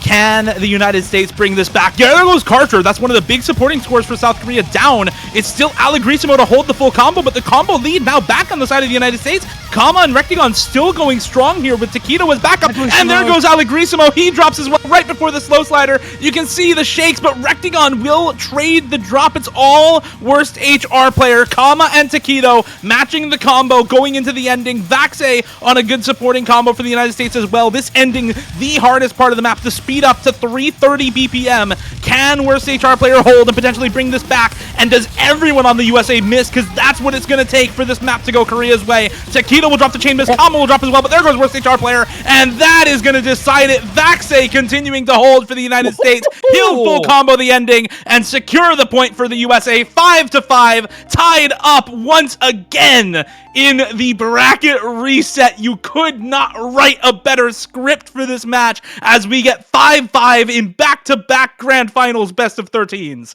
Oh my god, you cannot get better than this, can you, iFlame? You certainly cannot, and we find ourselves back here once again with one pick left for each team. The United States have one pick, South Korea have the next pick, and both of these teams 2 maps away from the World Championship. There is no more bracket reset. This is it. This is all there is. The winner of this match takes it all, and there is so much pressure on both of these teams. South Korea, I think we're going to have to see the Hard Rock 1 this time around, and they're going to need Allegrissimo to pop off yet again. This is the time to take your picks very seriously. This is the time to take things slowly, really put a lot of thought into your picks, and it actually looks like they don't need to pick before their timeout, so we're going to get the timeout first. And because it is South Korea's pick, they're going to have the whole timeout to discuss their pick. Although I really do expect that that is just going to be the Hard Rock 1 Lunate Elf. We'll see if it's the Hard Rock 1. They did win that pick against the USA in the first bout, but with how with how much those results have changed from match to match, I don't even know if a 400k win in the first bout of Grand Finals is actually good for South Korea here. The hidden one is still up. I do think that they have good players for something like that. Hidden streams, especially at this BPM, is something that they are pretty good on. And there it is. It's going to be the hidden one. I think the one map you're not going to pick into USA is that Free Mod 3. They've had such success on the Free Mod pool throughout Grand Finals weekend, both against Australia and South Korea. So I think that's the one map they're going to avoid alongside the Nomad 1, the DT 1, which are probably last pick considerations for the United States. I expect them to pick either into like the DT 1 or the Free Mod 3. And here we go, hidden 1 for South Korea. The first time we're going to see it. Akai Yuwaku by Ling Toste Sigure. This is a really stream-focused awkward aim map. I think a lot of the difficulty in this map, rather than coming from that awkward aim, comes from the flow aim, comes from the streams in this map. Luckily for South Korea, the BPM on this is low enough. It is variable BPM, but it's low enough generally that we don't need to see a lot of stamina-focused players come in for South Korea. The aim control on the streams is the primary difficulty in this one. Yep. And this is a terrifying map to pick this late into the match. This is 4 minutes long. It is a real consistency test, especially on those streams that you mentioned. Those are about halfway into the map, so this is where we're going to see the most misses, and that is the absolute worst place to miss. So if a single player from either team can hold on through the stream section and that combo is not matched, the map is probably over right then and there. Because that's going to be the big test. That is going to be the big breakpoint in the map one way or another, and I expect that will be the big decider unless we see multiple players holding on through it. And we're going to have to see some new lineups here. Without a doubt, we're going to see Taquito, Vaxei, and Rectagon in for the United States. I do expect that that last player is likely to be, I'd have to say, Kama here. Is just so good at that aim and has been solid on the hiddens so far this tournament. On the side of South Korea, of course, we're going to have the core of Karcher, worst HR player.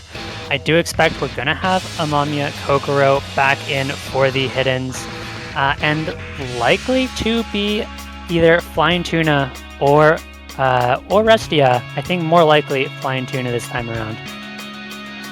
I can't say I disagree with that. It's definitely going to be Amamiya Kokoro as the third member for South Korea here. Restia, Flying Tuna have been the ones taking that hidden for them on some of the free mods, and it is going to be Flying Tuna, it looks like, coming in as the fourth member for South Korea. And apparently the USA having some roster troubles for this one. Not sure where Taquito is at the moment. And that is not going to be good for the United States. They do not have a timeout themselves. That is South Korea's timeout that they were going to use on this one. So I'm not sure if that's going to be how it gets applied, but it looks like it. Apparently his internet did go out, but there he is in the lobby, ready to go. So South Korea and United States with rosters ready for the last pick from South Korea. Parisia actually coming into the lobby for South Korea here, but it looks like is stepping out at the moment. I think South Korea just kind of waiting for roster lock to be confirmed from the referee before putting in their full roster, and it looks like the same for the United States right now. At this point, the timer you see there in the lobby chat has already been started for 2 minutes.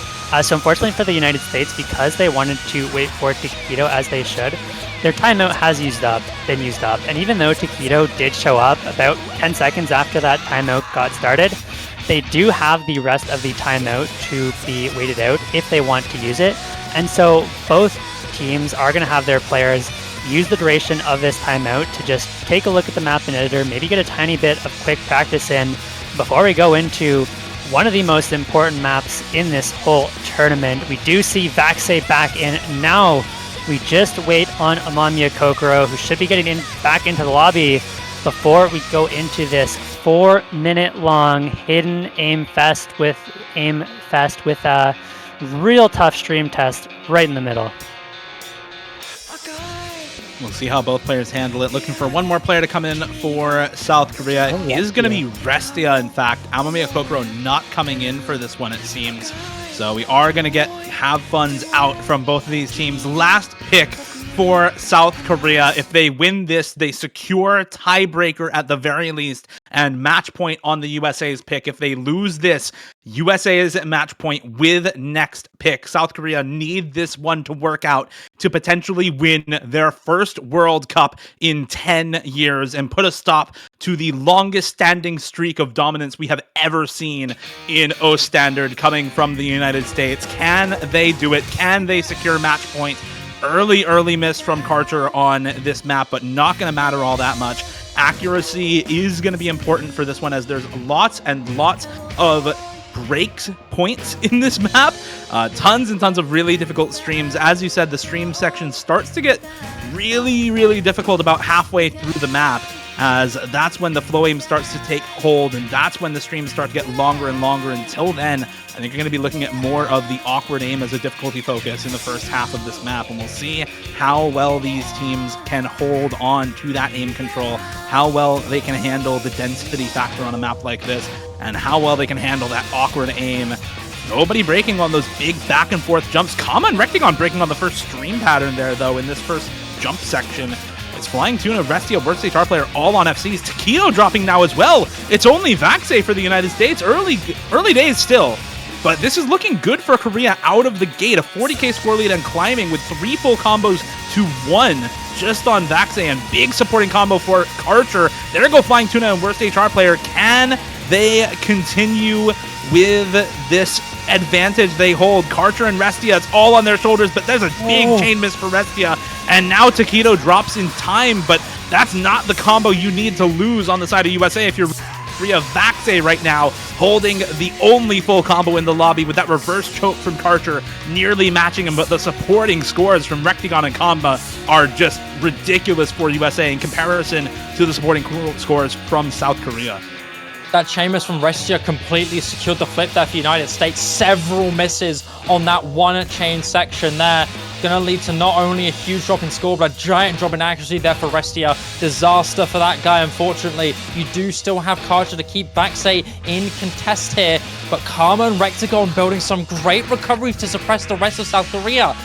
This map gets progressively more and more challenging. It does not get easier during these key eyes. Sure, you do have a little bit of a slowdown section here, but the important sections, just like these ones, do not stop getting difficult. A double miss from the United States in Rectagon and Karma. Karcher and Flying Tuna and Restia all trade that as well. I believe that was a drop from Vaxe. Yes, it was. Taquito's the last man standing here for the United States. Worst HR player has a tiny lead over him, and that's going to give the South Koreans a very tiny combo advantage. Giving a little bit of second decline to low, but it's looking good. Tiny advantage here for South Korea. A slowdown sector to come through. All of these recoveries are dead even. Here's a big ramp up. This is where it matters. Taquito's down. Worst HR player is the last man standing with the most important combo of the game. Can he keep this going? Can he secure South Korea tiebreaker? We're going into the final third. 30,000 score and climbing. South Korea have got to keep this alive. The recoveries are so valuable here. The jumps are getting massive. Flying Tuna goes down. It's going to slow down the push a little bit, but that's not going to matter. Worst HR player still looks good. South Korea seems to be in control of their own destiny. Worst HR player does it again. He is holding strong. Karcher is supporting. Even if worst HR player misses, Karcher is there to back him up against that combo that is up and coming from Vaxe. There goes Karcher, though. Now it's all on worst HR player. A 60k score lead is still tenuous for South Korea at best. But there goes Vaxe. All the combos on USA are down. South Korea, they may have just done it. Worst HR player is still holding, and he is the combo lead. He is the score lead. He finally finds the chain miss, but it's 100,000 for South Korea. Taquito, the only semblance of combo in the whole lobby right now, and even then, he's only 300 combo against a 100,000 plus score lead for South Korea. I dare say it, this is gonna be the point for South Korea. Can they hold on just a little bit longer? Taquito might just be able to bring this back at the end of the map. Flying Tuna's missing as well. It's 50k for the United States now to bring back. Taquito is still going. Can he hold? No, he cannot. He finds the chain miss. They've done it. Worst they have to have done it. Worst HR player is an absolute demon. Puts up the score when it matters, and with that miss from Taquito, that is going to be a point for South Korea, and they are 1 point away from being the world champions for the first time in 10 years. 1 point is all that stands between them and victory. And all that's left in this map is the slow outro as South Korea. Let it sink in. You guys are so close. They can feel victory on their fingertips. The United States have the next pick, but there are no easy picks for the US. South Korea, they don't need to let it go to tiebreaker. They can take this on the United States next pick if they play well. Dio, what is this pick from the United States? What do they look to at least get themselves a tiebreaker? There's only so many maps left right now, iFlame. That was a super close one near the end there, but pop-off score from worst HR player barely did enough to hold them strong through the rest of the map. We've got DT1 still available. We've got Free Mod 3 still available. Hard Rock 1 is up, but USA lost that last time around. I don't think they are going to want to pick into that. It's No Mod 1, DT1, Free Mod 3 left up for the United States to pick here. My money's on DT1, but I can see them wanting to pick into that Free Mod 3. They have had massive success on the Free Mod pool all weekend, both against South Korea and against Australia. So if you're going with consistency, that Free Mod pool is in their favor. They've won that map twice out of the 2 times it has been played so far. But if you're going by the BPM theory, if you're trying to speed cap South Korea, then DT1 calls your name. 280 plus BPM on that DT1, and it does have some bursts in it. This is not a map where you can just alt all of the jumps and be comfortable, so you need a little bit of that speed to hold on to the combo in that map. It's, I think, between those 2 maps, and it is going to be that Free Mod pick. Free Mod 3, R176 by Cranky. It's the anti-mod Free Mod pick as the last shout for the United States. They win this one, they tie us up, and we go to Vanitas. They lose this, and they lose their first World Cup since 2017. CS5. AR8, this is so heavy on the rhythmic patterns, the aim control. There are some really brutal linear patterns, the zigzags that you have to watch out for. This map is no joke. It is going to claim a lot of combos, and last time around, it was a 250,000 point win for the United States off the back of Rectigon and Taquito, the hidden and hard rock players for the United States. We did see an overmod from South Korea with Allegrissimo and Karcher taking hard rock, neither of them feeling comfortable on that AR8 no mod, but I wonder if we see them switch it up this time around because this map is so tricky, especially those wiggle zigzag patterns. They're so tricky with the precision hard rock that I'd almost like to see South Korea drop off one of those hard rocks, but it's really going to depend if Allegrissimo feels like they can play the AR8 no mod on this map, and just might not be the case. We'll see if they can put up some of the same scores they had last time around for the United States. We had some really, really tough scores on this map from both teams. This was the first pick for South Korea in the first bout of Grand Finals. Recting on 600k on Hard Rock. Hidden 585k for Taquito, and they end up winning that pick against South Korea by 260k. This is the throwback for the United States. It'll be both the first pick and the last pick in Grand Finals for this map. What a way to end off the match the same way it started. But this time around, it's for the United States. They're looking to replicate their success from the very first pick in this match. If they can do it again, they will be legendary in the World Cups and bring us to an organic bracket reset tiebreaker. If South Korea can do it, they will become legends themselves and end a 5-year streak of consecutive wins for the United States. It's time. Boshiman, Taquito, Vaxe, Rectigon for the United States. Karcher, Flying Tuna, Allegrissimo, and worst HR player for South Korea. Double hard rock this time around for the US. Vaxe on that hard rock for the United States. Coming in for Fire Rage, who took no mod last time around for them. Same roster, same mods for South Korea. Looking to high roll this time around. Awkward aim abounds. Streams that double back on themselves all throughout the map, and there's so many easy places to break on a map like this. Early miss for Rectigon, worst HR player, and Karcher at the start here. Vaxei also breaking right near the start of the map. There goes Flying Tuna now, one of the full combos down for South Korea. It's Allegrissimo and Boshiman holding onto these FCs. Hard Rock full combo for Allegrissimo, Nomad FC for Boshiman. This aim on Hard Rock is massive. This is 7 stars Nomad. With Hard Rock, this map comes close to 8 stars just off the aim alone. And that is a huge star rating buff, but it is still advantage United States. Vaxei missing there on the Hard Rock is going to give combo advantage to South Korea, but it's traded. Erecting on Karcher, Worst HR player, all dropping. Flying Tuna dropping as well. And now suddenly it's looking very good for the United States. Big fall apart here from South Korea. So many combos are going down. It's only Allegrissimo on the Hard Rock to try and bring something alive. Boshiman, though, is going to contest him, and Allegrissimo falls.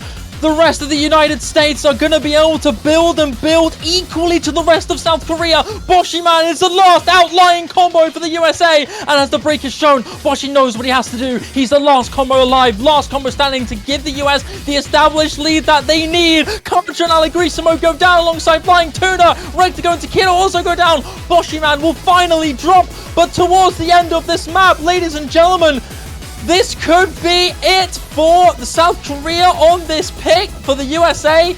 It could be the final map to decide it all. Ladies and gentlemen, it is time for Vanitas. Tiebreaker is happening.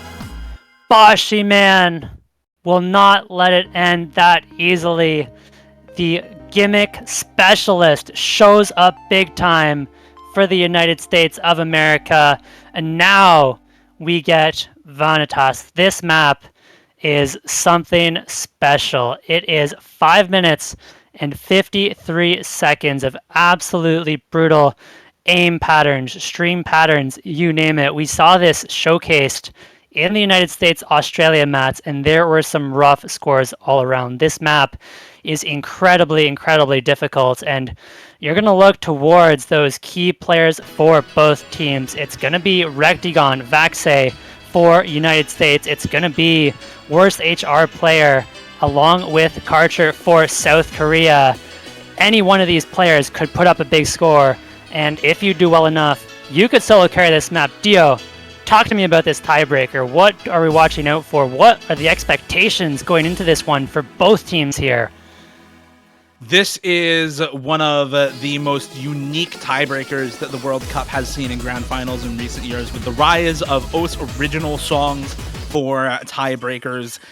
We've seen lots of different quote-unquote rhythm game songs with tons of different skill sets represented through the song. Tech, stream, speed, alt, you name it, it's in the tiebreaker, right? This one is far more mechanics focused. 220 BPM pretty much all throughout. Aim and streams the primary difficulty focus of this map. And we do have some alt sections, some aim sections in the middle as well, where you can have big combo breaks. If you've been comboing to that point, you're starting to shake. You are going to break on some of the gigantic half-screen triples in the middle of the map, some of the ridiculous 1/3 that make their way about 2/3 of the way into this pick as well. It is so hard to get a high score on this because max combo is nearly 3,500 on this pick. You can get 2,000 combo and still score below 500k on a pick like this.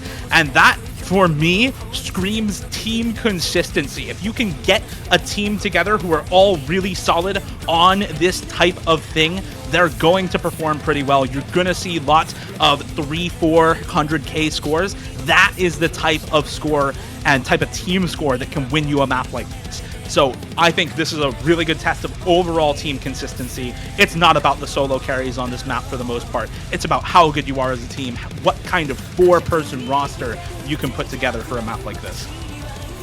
2 minutes remaining until we get into this tiebreaker, folks. Go get your popcorn. This is such a good song and yet another Osu original, and it is such a banger.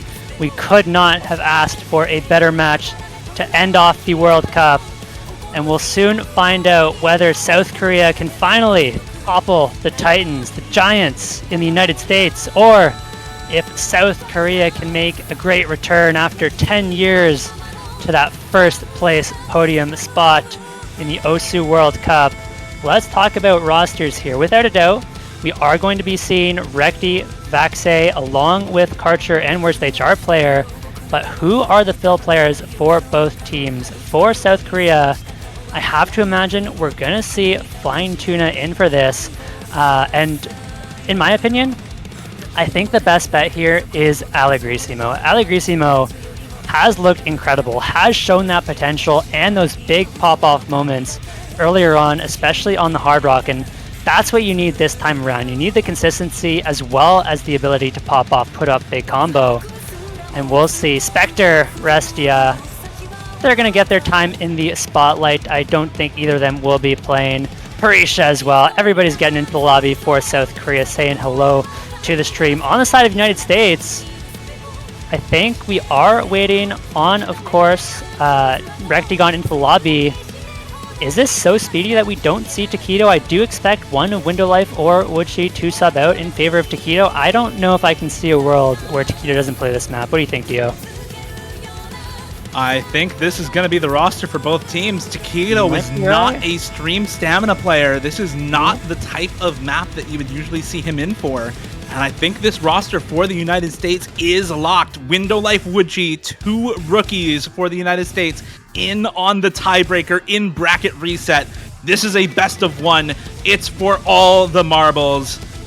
Release Hallucination said it best. Great match. Good luck to both teams. Let's see the grand finals tiebreaker bracket reset. Whoever wins here wins the OS World Cup and are crowned OSU champions. 16 players, 2 teams, and 1 world champion. 6 minutes and 43 seconds to the decider. I'll let you take it away, Shiba. Here we go into Vanitas. Ladies and gentlemen, emerging through countless battles all over the world, witnessing magnificent upsets, shattering records. One final chapter in the history books. One last map. It all comes down to Vanitas. Ridiculous levels of mechanics and consistency. Custom song by Release Hallucination. One of a breakaway tiebreaker in this World Cup. It all comes down to this. On the side of the United States, Window Life, Wachi, Vaxei, and Rexagon. On the side of South Korea, Ressia, Karcha, Parisia, and Flying Tuna. Early starts past this intro section is hit by the majority, but Wachi and Parisia alongside Ressia are the ones to go down past this intro section. So far, so good on the side of the United States, 3 FCs to 2. Parisia goes down once again past that stream section, but it's looking good on the side of the United States. This map has plenty of sections here that could go in favor of both players. These streams can get really tested here, can get really tough. First stamina stream section come through, no drops from either player. Karcha is going to go down afterwards, and it's joined by Flying Tuna. 4 combos dropped here from South Korea. A fall apart through this build-up section. Rectagon is going to drop as well. Vaxei and Window Life, the only one to drop by this next EI. That's Window Life and Vaxei holding strong for the United States right now. This is the trouble for South Korea. Can they bring a mechanics tiebreaker against the United States? They have had trouble on mechanics picks all match long, but there go Window Life and Vaxei. That's the 2 full combos gone for the United States. Now Karcher, unfortunately, the biggest combo for South Korea, not able to hold here. It's Rectagon with a little bit of combo for the United States to keep this score lead intact for them. This is what the United States needed in this tiebreaker, is their mechanics carry players to come out and pop off, and that is exactly what they're doing. South Korea not able to find the big combos that the United States has had in this first quarter of the map so far.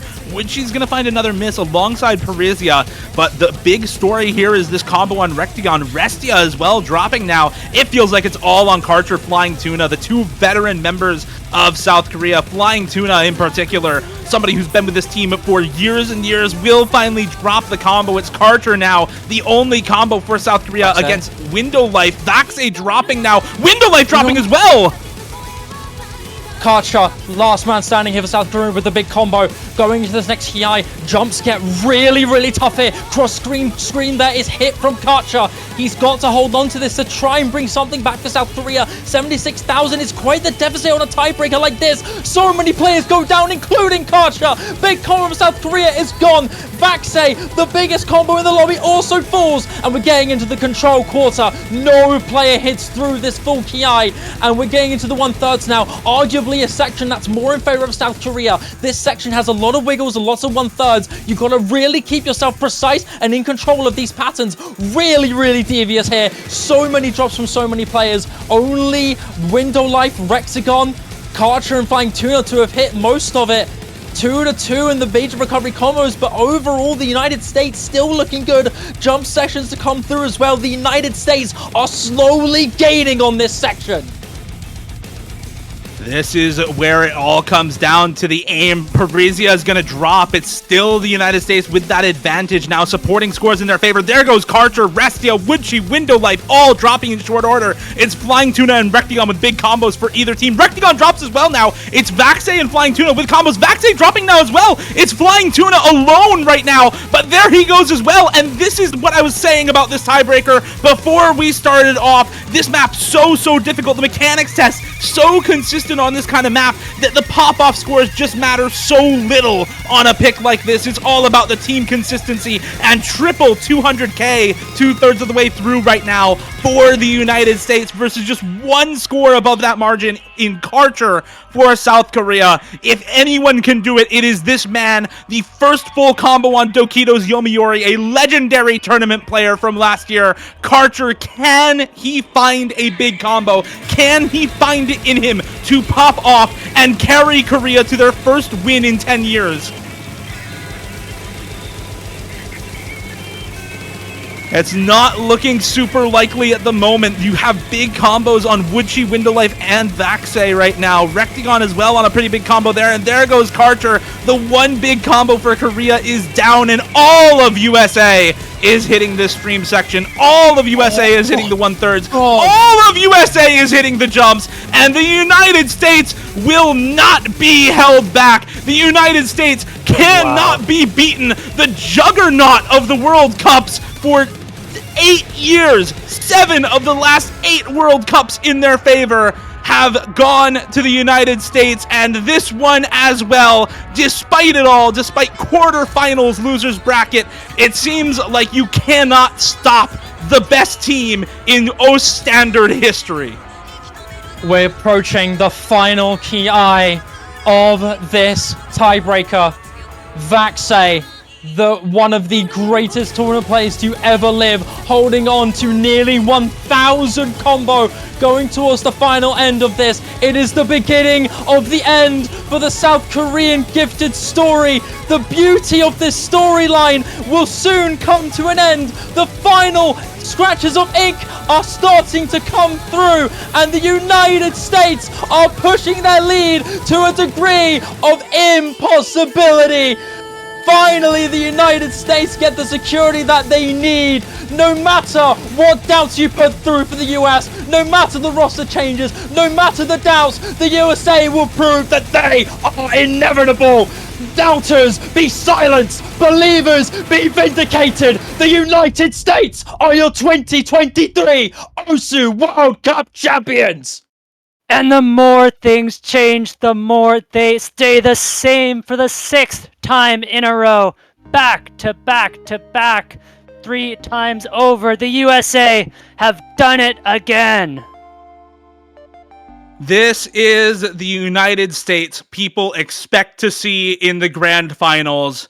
A story we have repeated throughout the World Cup is that the United States is one of 2 or 3 teams that builds their entire roster around the expectation of getting to grand finals, and in their case, the expectation of winning the tournament. That is what this roster is built around, and this is the reason why the United States is inevitable. This is the reason why they are your 6-time back-to-back-to-back-to-back-to-back world champions. The United States, 5 roster swaps from last year, multiple rookies on the roster this year in Kama, Window Life, and Woodchi.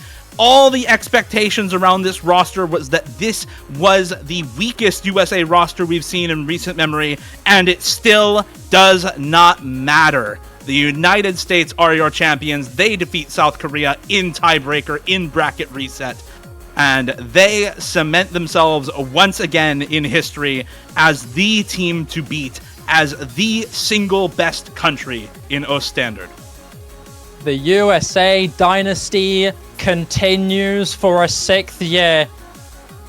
So many doubts with this roster at the start of the year, from falling to Canada 6-1 in the quarterfinals to prevailing against all odds. The USA dynasty continues. The fortress remains stone still and untouched. USA win their World Cup for the 6th time in a row. South Korea has been the closest that they have ever been to triumphing and defeating the dynasty that is the United States. But it will not be today. Today is the day that USA prevail once again. South Korea, they were so close, but unfortunately not enough.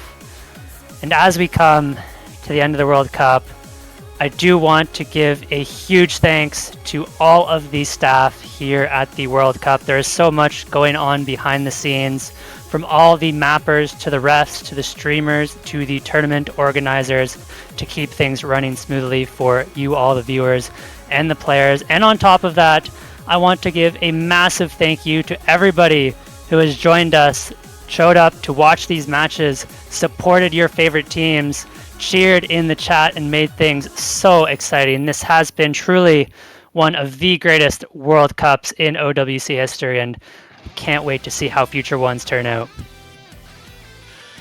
This has been the most exciting World Cup in a very long time. It has been a very, very long time before we have seen the United States be pushed this hard in grand finals. My mind goes back to 2018 when the United Kingdom was able to take the United States to bracket reset. Here in tiebreakers, South Korea putting up the fight of a lifetime with this roster. But ultimately, as you said, iFlame, the more things change, the more things stay the same. As you said, Shiba, the United States are inevitable. They will be your winners. They will be your OS World Cup champions. Takedo, Rectagon, Window Life, Woodchi, Vaxe, Kama, Fire Rage, and Boshiman. Congratulations to your 2023 OS champions. And of course, massive congratulations as well are in order for the 2nd and 3rd place teams joining them on the podium. What a fantastic grand finals and what a fantastic tournament from South Korea. Flying Tuna, Karcher, Worst HR Player, Restia, Amamiya Kokoro, Allegrissimo, Spectre, and Parisia, your runner-ups for the World Cup in 2023. And in 3rd place with their first ever podium finish, it is Australia. Dumi, Emrek, A Secret Box, AKNZX or CS2, Sayo, JGLF, O/, and Zintex. Congratulations on a historic World Cup for Australia and a historic World Cup for us all. What a fantastic tournament we've had this year. This is one for the history books.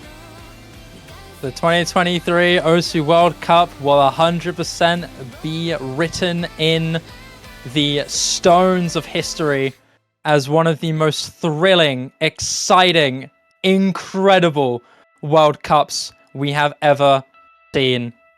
What a time to be alive, to be an OS World Cup player, an OS World Cup viewer.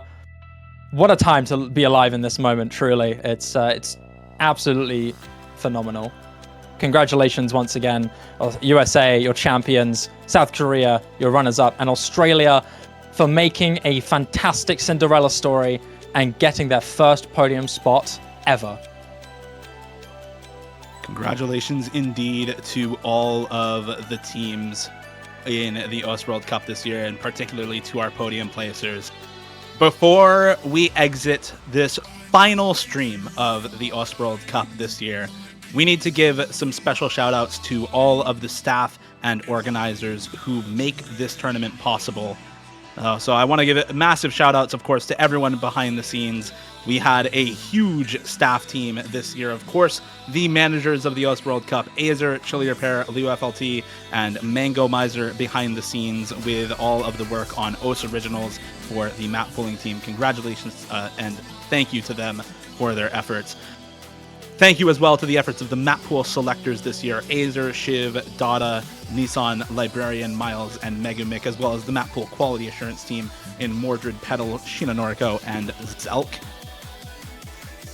And finally, to the others involved in the map pooling, all the playtesters and mappers, there are far too many of them to list one by one, but including the participant playtesters, there's well over 50 mappers and playtesters to list, so thank you to all of them for the help.